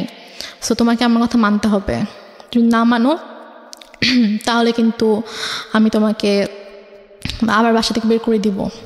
ঠিক আছে, তখন তুমি কোথায় যাবা, কি করবা, তোমাকে কিন্তু এটা করেই খেতে হবে। সো বেটার তুমি আমার কথা শুনো, এখানে থাকো, থেকে করো। আমি বলছি আমি এটা করবো না। তারপর গিয়ে যেটা হয় সেটা হচ্ছে যে আমাকে প্রচণ্ড মারতো, মানে হাতের কাছে যেটাই পেতো সেটা দিয়ে আম্মু আমাকে মারতো। তারপর এমনও দিন গিয়েছে যে আমি মানে মারের ভয়ে আমি আমার রুমের দরজা আটকে দিয়ে আমি থাকতাম, রুম থেকে বের হতাম না। আম্মু রুমে এসে অনেক ধাক্কাধাক্কি করতো যে রুম খুল, কেন আটকায় রাখছিস। আমি আচ্ছা, আপনাদের বাসাটা কেমন ছিল? আশেপাশে কি কোনো লোকজন ছিল না? আমাদের বাসাটা কিরকম ছিল, আমাদের বাসাটার হচ্ছে মানে বড় একটা জায়গা জুড়ে বাসাটা ছিল, এবং আমাদের বাসার পিছন দিকে জাস্ট একটা বিল্ডিং ছিল, আর ডানে বামে সামনে কোনো বাসা ছিল না, বাসাটাই ছিল। হ্যাঁ, পুরোটাই ফাঁকা ছিল। আপনাদের বাসাটা কয়তলা? বাসাটা একতলা। একতলা, টিন শেড না, ফাউন্ডেশন দেয় বাসা, বিল্ডিং। কতটুকু জায়গার উপরে? আমাদের বাসাটা অলমোস্ট 12 কাঠা জায়গার উপরে। 12 কাঠা জায়গার উপরে, একটা কর্নারে জাস্ট আমাদের বাসাটা, একটা কর্নার, এবং চারপাশে এটা বাউন্ডারি দেওয়া। হ্যাঁ, বাউন্ডারি দেওয়া। হ্যাঁ, তো তারপরে আমি রুম থেকে বের হতাম না। আম্মু আমাকে অনেক দরজার ভিতরে এসে লাথি দিত যে বের হচ্ছে। মানে এগুলো মনিটর করে কেউ নাই, শোনারও কেউ নাই যে শুনবে ইয়া করবে। তো তারপর আমি যখন বের হলাম, আমি জানি আমাকে বের হলে আমাকে মারবে, কোনো একটা কথা নিয়ে হয়তো আমার সাথে তর্ক করবে। আগেও কি গায়ে হাত তুলো নাকি এই ঘটনার পর থেকে গায়ে হাত তোলা শুরু হলো? গায়ে হাত তুলতো ছোটবেলা থেকে, আম্মু খুবই ইয়া ছিল, আমি বলেছি তো, গায়ে হাত তোলা স্বভাব ছিল। বাট এটার পর থেকে আমি যখন মানা করতাম তখন থেকে খুব বেশি করে শুরু হয়েছে এটা। এমনও হয়েছে যে আমি 1 দিন 1.5 দিন 2 দিন আমি না খেয়ে আমার রুমের ভিতরে বন্দি, আমি হয়তো ওয়াশরুম থেকে পানি নিয়ে পানি খেয়ে হয়তো আমি আছি, এরকমও হয়েছে। তো তো এক পর্যায়ে এভাবেই চলতে থাকে। এভাবে চলতে চলতে 2014 সালের ফেব্রুয়ারিতে আমার ভাইয়া একদিন ফোন করে, দুলাভাই জি, আমার দুলাভাই একদিন ফোন করে বলে যে আমি তো দেশে আসতেছি, তো আমি 7 দিনের জন্য দেশে আসবো, তো 2 দিন হয়তো আমি সিরাজগঞ্জে থাকবো, এটা বলে। তো তখন আর কি আমার আম্মু আমার জন্য টিচার রাখে, ফেব্রুয়ারিতেই টিচার রাখে, 2জন টিচার রাখে, একজন হচ্ছে ম্যাথের জন্য আর একজন ইংলিশের জন্য। তো টিচার রাখার পরে আমার টিচার রাখি, তোমার তো পড়াশোনার সময় অফ ছিল? আমার তো অফ ছিল, আমি টোটালি পড়াশোনা করতাম, বাট আমি কলেজে ভর্তি হয়েছিলাম। মানে আমি 14তে হচ্ছে আমার মানে 13তে আমার বেসিক্যালি এইচএসসি দেওয়ার কথা, বাট আমি দেইনি। তো ওইটা আবার 14তে রেজিস্ট্রেশন করানো হয় যে 14তে দিব, বাট তারপর আমার পড়াশোনা টোটালি স্টপ ছিল। তো ফেব্রুয়ারিতে আমার ম্যাথের বই টই আর নোটস টোটস যা কিছু লাগবে এগুলো সব কিছু আম্মু কিনে দেয়, কিন্তু 2জন টিচার রাখে, কারণ ভাইয়াকে তো শো করতে হবে যে সে আমাকে পড়াচ্ছে। তারপর ভাইয়া মার্চে আসার পরে, তো ভাইয়া ঢাকায় আসার 2 দিন পরে আমাদের বাসায় আসে, সিরাজগঞ্জে আসে। তো আসার পর আমি জাস্ট চান্সে ছিলাম যে আমি কখন একটু ভাইয়াকে একা পাবো, আমি কখন কথাগুলো ভাইয়াকে বলবো। তারপরে গিয়ে আমার মা হচ্ছে বাজারে যায়, ওই সময়টা আপনি শেয়ার করেন? হ্যাঁ, আমার ভাইয়া যেদিন আসে আমাদের বাসায়, তার পরের দিন সকালে আম্মু নাস্তা দিয়ে দেন, বলে যে তুমি ভাইয়াকে নাস্তা করো, আমি একটু বাজারে গিয়ে আমি একটু মাছ নিয়ে আসি।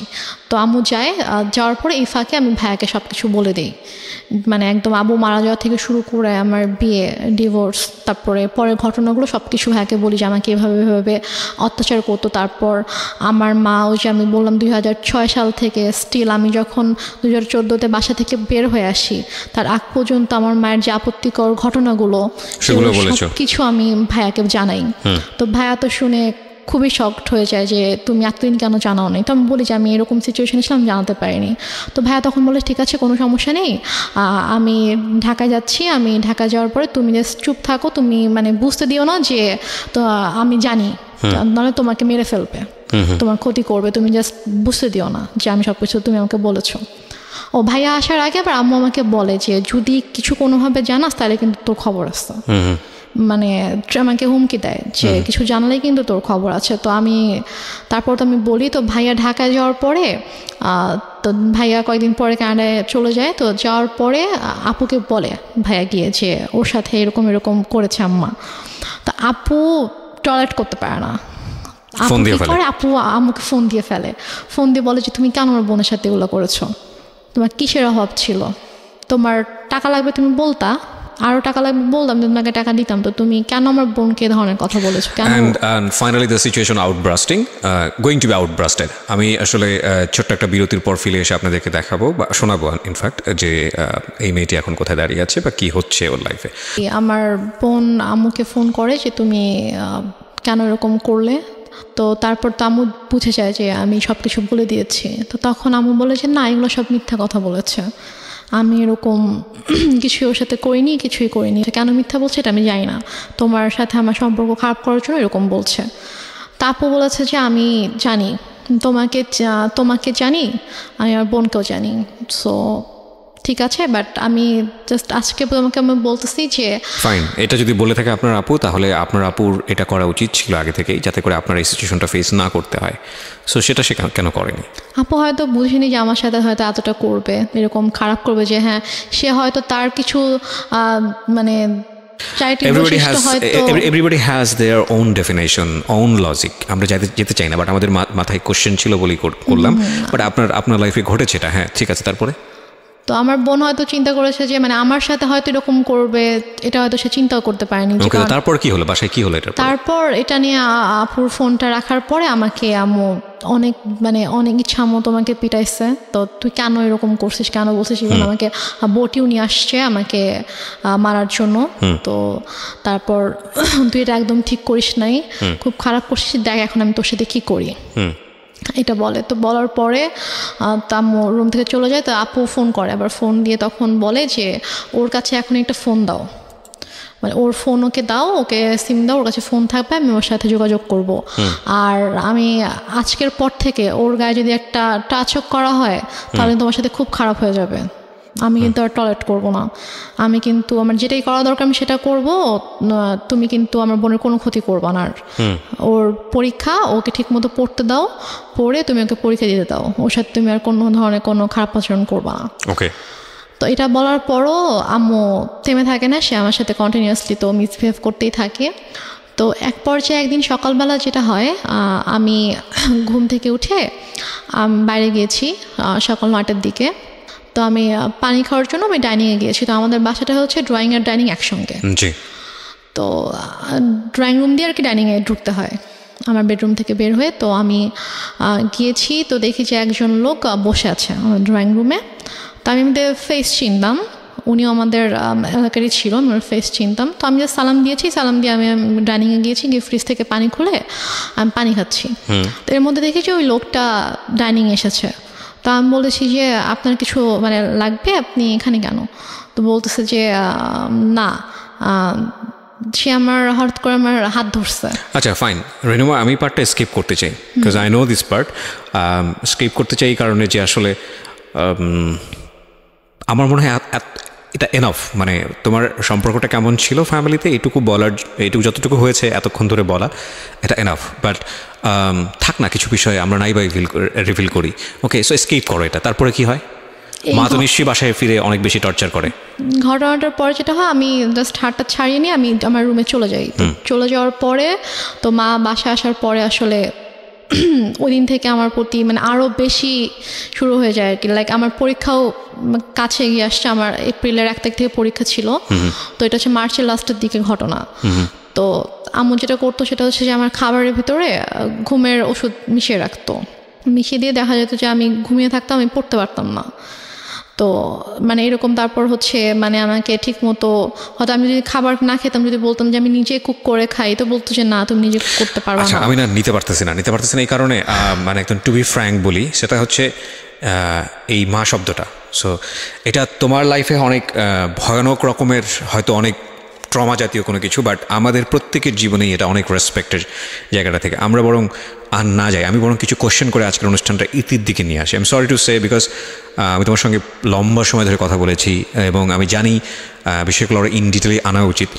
হয়তো অনেক শ্রোতাই আমার এই হঠাৎ করে থামিয়ে দেওয়ার বিষয়টা নিয়ে এসে অনেক বেশি মনক্ষুণ্ণ হবেন, কিন্তু আপনারা যতটুকু বোঝার বুঝে নেবেন। আমার মনে হয় যে এটা আসলে আর বেশি ইন ডিটেলে যাওয়ার দরকার নেই, বরং আমরা ওর সাহসের দিকগুলো আপনাদেরকে একটু দেখাই। সেটা হচ্ছে যে এক পর্যায়ে গিয়ে ফাইনালি তো আপনি সিদ্ধান্ত নিলেন যে না, আপনি আর এই বাসায় থাকবেন না। সেটা কত সালে? সেটা আমার ভাইয়া যখন আমাকে চলে যায়, তখন আমাকে বলে যায় যে তুমি জাস্ট পরীক্ষাটা শেষ করো, আমি এর মধ্যে সব ব্যবস্থা করব, তুমি পরীক্ষাটা শেষ করেই তুমি বের হয়ে যাবা। তোমাকে পরীক্ষাটাও দেওয়াতাম না এখান থেকে, তোমাকে এখনই নিয়ে যেতে পারতাম, কিন্তু তোমার অলরেডি পড়াশোনা 2 বছর গ্যাপ হয়েছে। তুমি যদি এখন আবার পরীক্ষাটা না দাও, তোমার দেখা যাবে আরও 2 বছর তোমার গ্যাপ যাবে। তো আমি চাই না যে তোমার লাইফ থেকে অনেক কিছু নষ্ট হয়েছে, তো আমি চাই না 2 বছর তুমি নষ্ট করো। তো কোনোভাবে তুমি কষ্ট করে এখানে থাকো, দেন পরীক্ষার পরে তোমাকে আমি ঢাকায় পাঠিয়ে দিই। পরীক্ষার পরে কি হলো? তো আমার পরীক্ষা শেষ হলে একদিন হঠাৎ করে আম্মুর সাথে আপুর অনেক ঝগড়া হয়। তো দেন আম্মু বলে যে আমি করব, আমি বাসা থেকে বের হয়ে যাব। আম্মু বলে, তো বল ঠিক আছে তুমি চলে যাও। তো মানে আমাদের প্ল্যানিং ছিল যে আমার পরীক্ষাটা যেদিন শেষ হবে তার পরের দিনে আমি হয়তো আম্মুকে এটা বলবো যে আমি ফুপির বাসায় বেড়াতে যাব, তো ওখান থেকে দেন ঢাকায় চলে আসবো, কারণ আমাকে তো নর্মালি তো বের হতে দিত না কোথাও। তো আম্মু হচ্ছে ফুপির বাসায় যেতে দিবে না, এটা নিয়ে আপুর সাথে আম্মুর ঝগড়া হয়েছিল। তো পর আম্মু বলেছে ঠিক আছে, তোমরা যেহেতু নিজেদের মতো করতে চাও, ঠিক আছে আমি আর তোমাদের সঙ্গে থাকবো না, আমি চলে যাচ্ছি। তো আমরা ঠিক আছে চলে যাও। তো আম্মু সিরিয়াসলি রাতে 9টার সময় আম্মু রেডি হয়ে গেছে, রেডি হয়ে আপুকে বলতেছে, আমি ফোনে রেখেই কথা বলতে বলতে রেডি হয়ে বলতেছে যে ঠিক আছে আমি বাসা থেকে চলে যাচ্ছি, আর দেখো তোমার বোনকে আমি কি করি। জাস্ট এটা বলে সে ইভেন তার ফোনটাও সে মানে আমার কাছে রেখে সে চলে যায়। মানে সে ফোনটাও নিয়ে যায় না বাসা থেকে, ফোন মানে কিছুই নিয়ে যায় না, সে জাস্ট কাপড়টা পরে চলে যায় বাসা থেকে রাত 9টার সময়। তো তারপরে আমার আপু যেটা বললো যে তুমি জাস্ট রুম সব কিছু লক করে তুমি হ্যাঁ না কেয়ারটেকারকে বলো, কারণ কেয়ারটেকারকে বলো যে বাসার সামনে দাঁড়িয়ে থাকতাম, বাসার কেয়ারটেকার ছিল, তো ওকে বলো যে সারা যেন বাসার সামনেই থাকে, কারণ আম্মু হয়তো তোমার কোনো ক্ষতি করতে পারে, আমি ঠিক বিশ্বাস করে উঠতে পারছি না।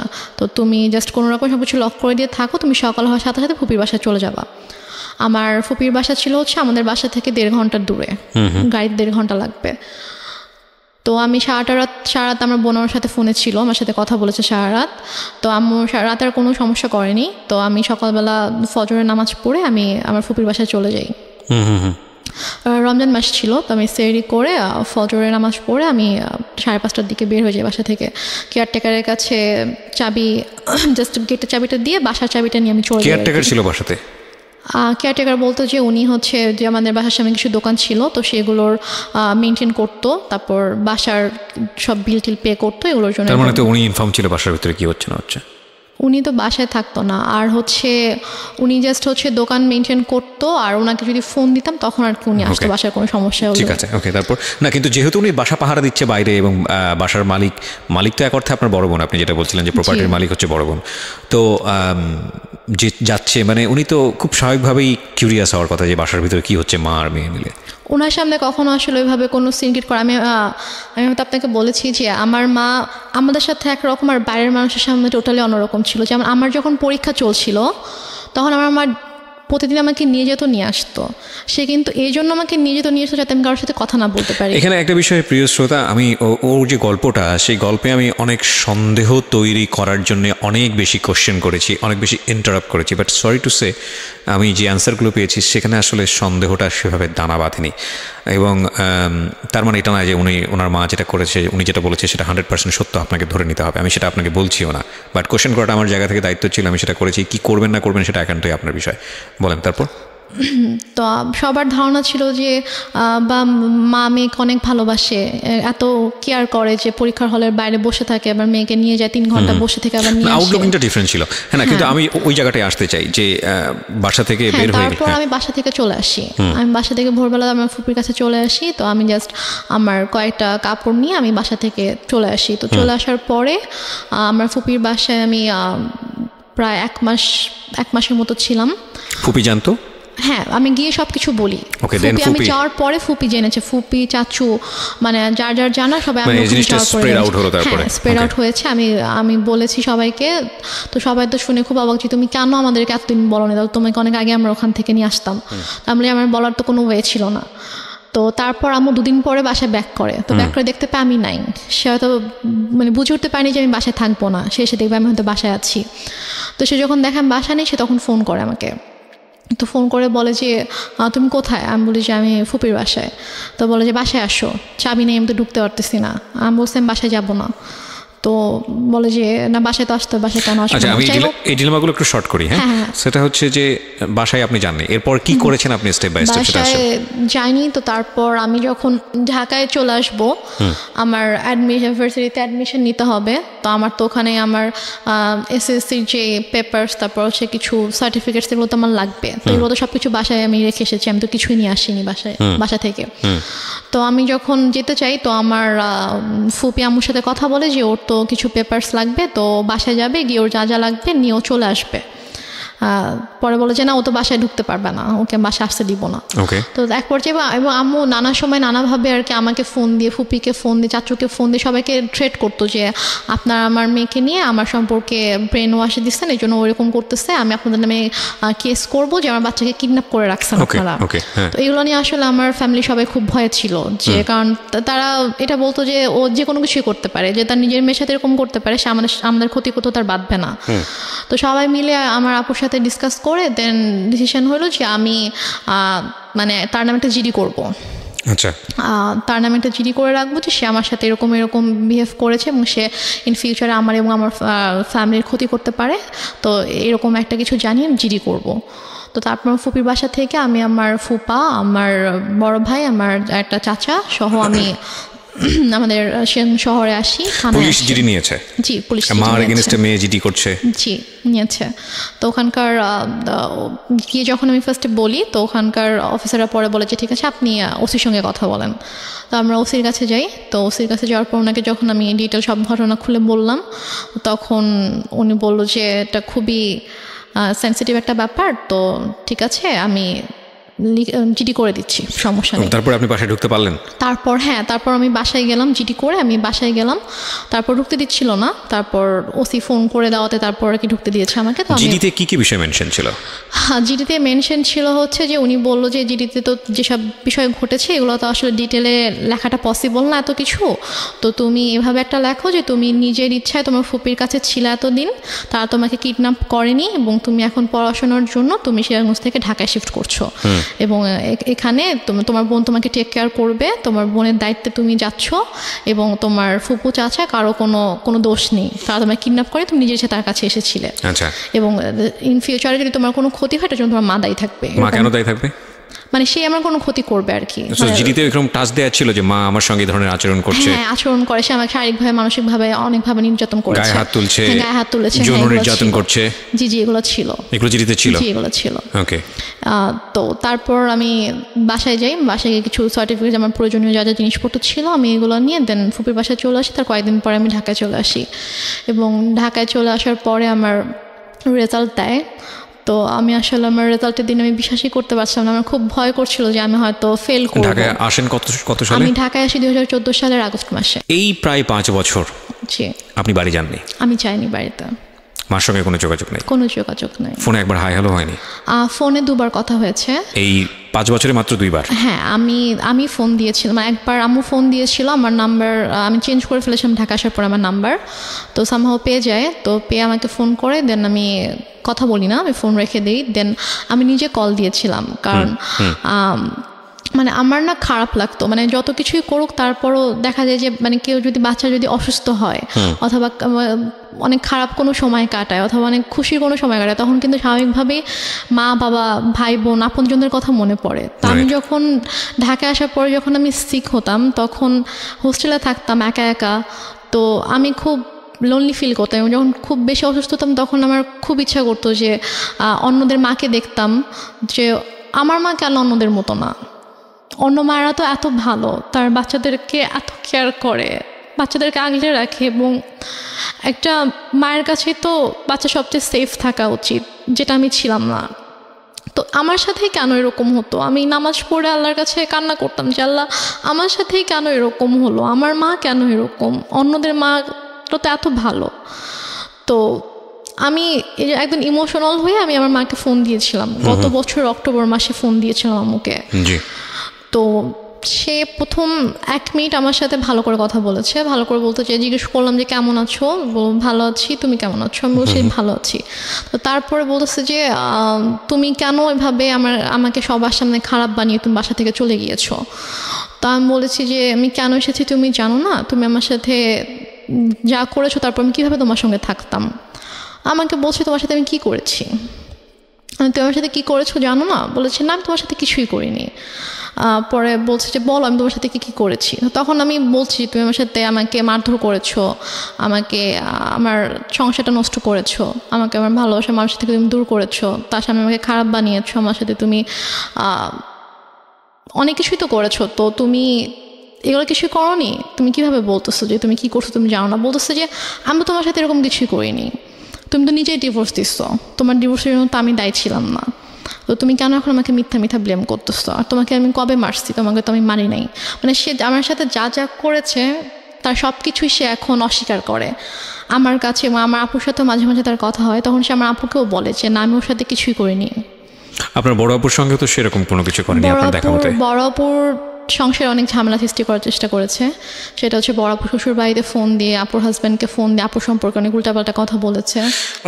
ঠিক আছে, নাই বা গেলাম, আমি শুধু মানে খুব এমন একটা জায়গায় গল্পটা দাঁড়িয়ে গেল, এখানে কথা বলাটা খুব মুশকিল। তবে প্রিয় শ্রোতা, আমরা একটা প্লিজেন্ট একটা অ্যাটমসফিয়ার ক্রিয়েট করতে চাই, মানে যেটা সবার জন্যই সহনীয়।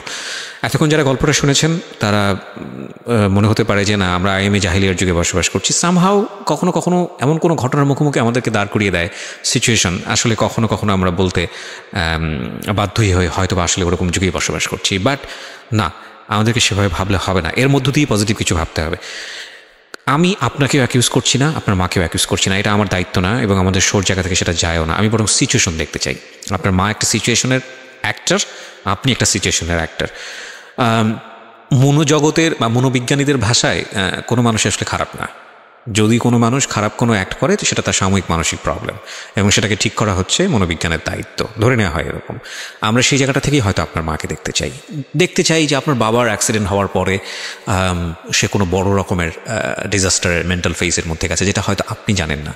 কিংবা আমরা দেখতে চাই এইভাবে যে বয়সে আপনার বাবার সঙ্গে বিয়ে হয়েছিল সেই বয়সে সেই বিয়ে হওয়া বা তার আগের অতীত হয়তো বা এমন কোনো বিটার এক্সপিরিয়েন্স তার জীবনে আছে যেটা হয়তো তার সন্তানকে কীভাবে ট্রিট করা উচিত, যদি আপনার কথা সত্য মনে করি, সেই জায়গাটাই হয়তো বা তার কোনো বড় ধরনের লজিক ছিল যেটা বা বড় কোনো ধাক্কা ছিল যে কারণে হয়তো তার সন্তানের প্রতি সে প্রপার ট্রিটমেন্টটা দিতে পারেনি।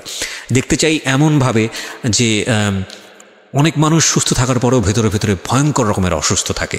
হয়তো আপনার কথা যদি সত্যি মনে করে নিই তাহলে আপনার মা প্রপারলি ভালো একজন মা, কিন্তু ভেতরে ভেতরে হয়তো কোনো একটা জায়গায় অনেক রকম ভয়ানকভাবে অসুস্থ একজন মানুষ।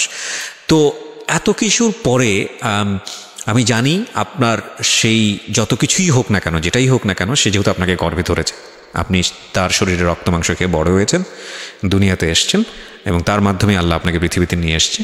সুতরাং যত কিছুই করুক না কেন সে আপনার মা, এটা অস্বীকার করার কোনো সুযোগ নেই, এটা আমরা অস্বীকার করি না। হ্যাঁ, এবং ওখান থেকে স্কেপ করারও কোনো সুযোগ নাই। সে কোনোদিনও আপনার রাইভালরিস হবে না, সে কোনোদিনও আপনার এনিমি হবে না, সে কখনোই সে যদি আপনাকে মেরেও ফেলে তাও আপনি প্রতিশোধ নিতে পারবেন না। বিষয়টা এরকমই, আমাদের সৃষ্টিগত জায়গা থেকেও এরকম, আমাদের সামাজিকতা, পরিবার, সমস্ত কিছু জায়গা থেকেই এরকম। এই যে বললাম একটু আগে চিনি খাওয়ার ঘটনাটা, বাবা যেরকম দাঁড় হয়ে বলছে যে আমি সুইসাইড করবো, আমার ছেলেকে ফিরিয়ে দাও, হ্যাঁ, আপনার ক্ষেত্রেও বিষয়টা এরকমই, আপনার মা এরকমই। আমরা ঘটনাটাকে আমি বারবার বলেছি আজকে, মা সন্তানের জায়গা থেকে আমরা মুখোমুখি জায়গায় দেখব না এই কারণে আমাদের জীবন এটা এতই বেশি নাটকীয় যে সিনেমাতে এসব ঘটনা ঘটে না, নাটকে এসব ঘটনা ঘটে না যেটা আমাদের জীবনে ঘটে। সেখানে কোনো ইকুয়েশন থাকে না, সেখানে যোগ বিয়োগ থাকে না, 2 আর 2 যোগ করলে যে 4 হবে সেগুলোর কোনো ধার ধারে না জীবন, এবং জীবনের মতো ঘটে যায়। আমরা এই জায়গাটাকে দেখতে চাই একেবারে বলিষ্ঠ একটা জায়গা থেকে, সেটা হচ্ছে এই মেয়েটার ফাইট ব্যাক করাটা।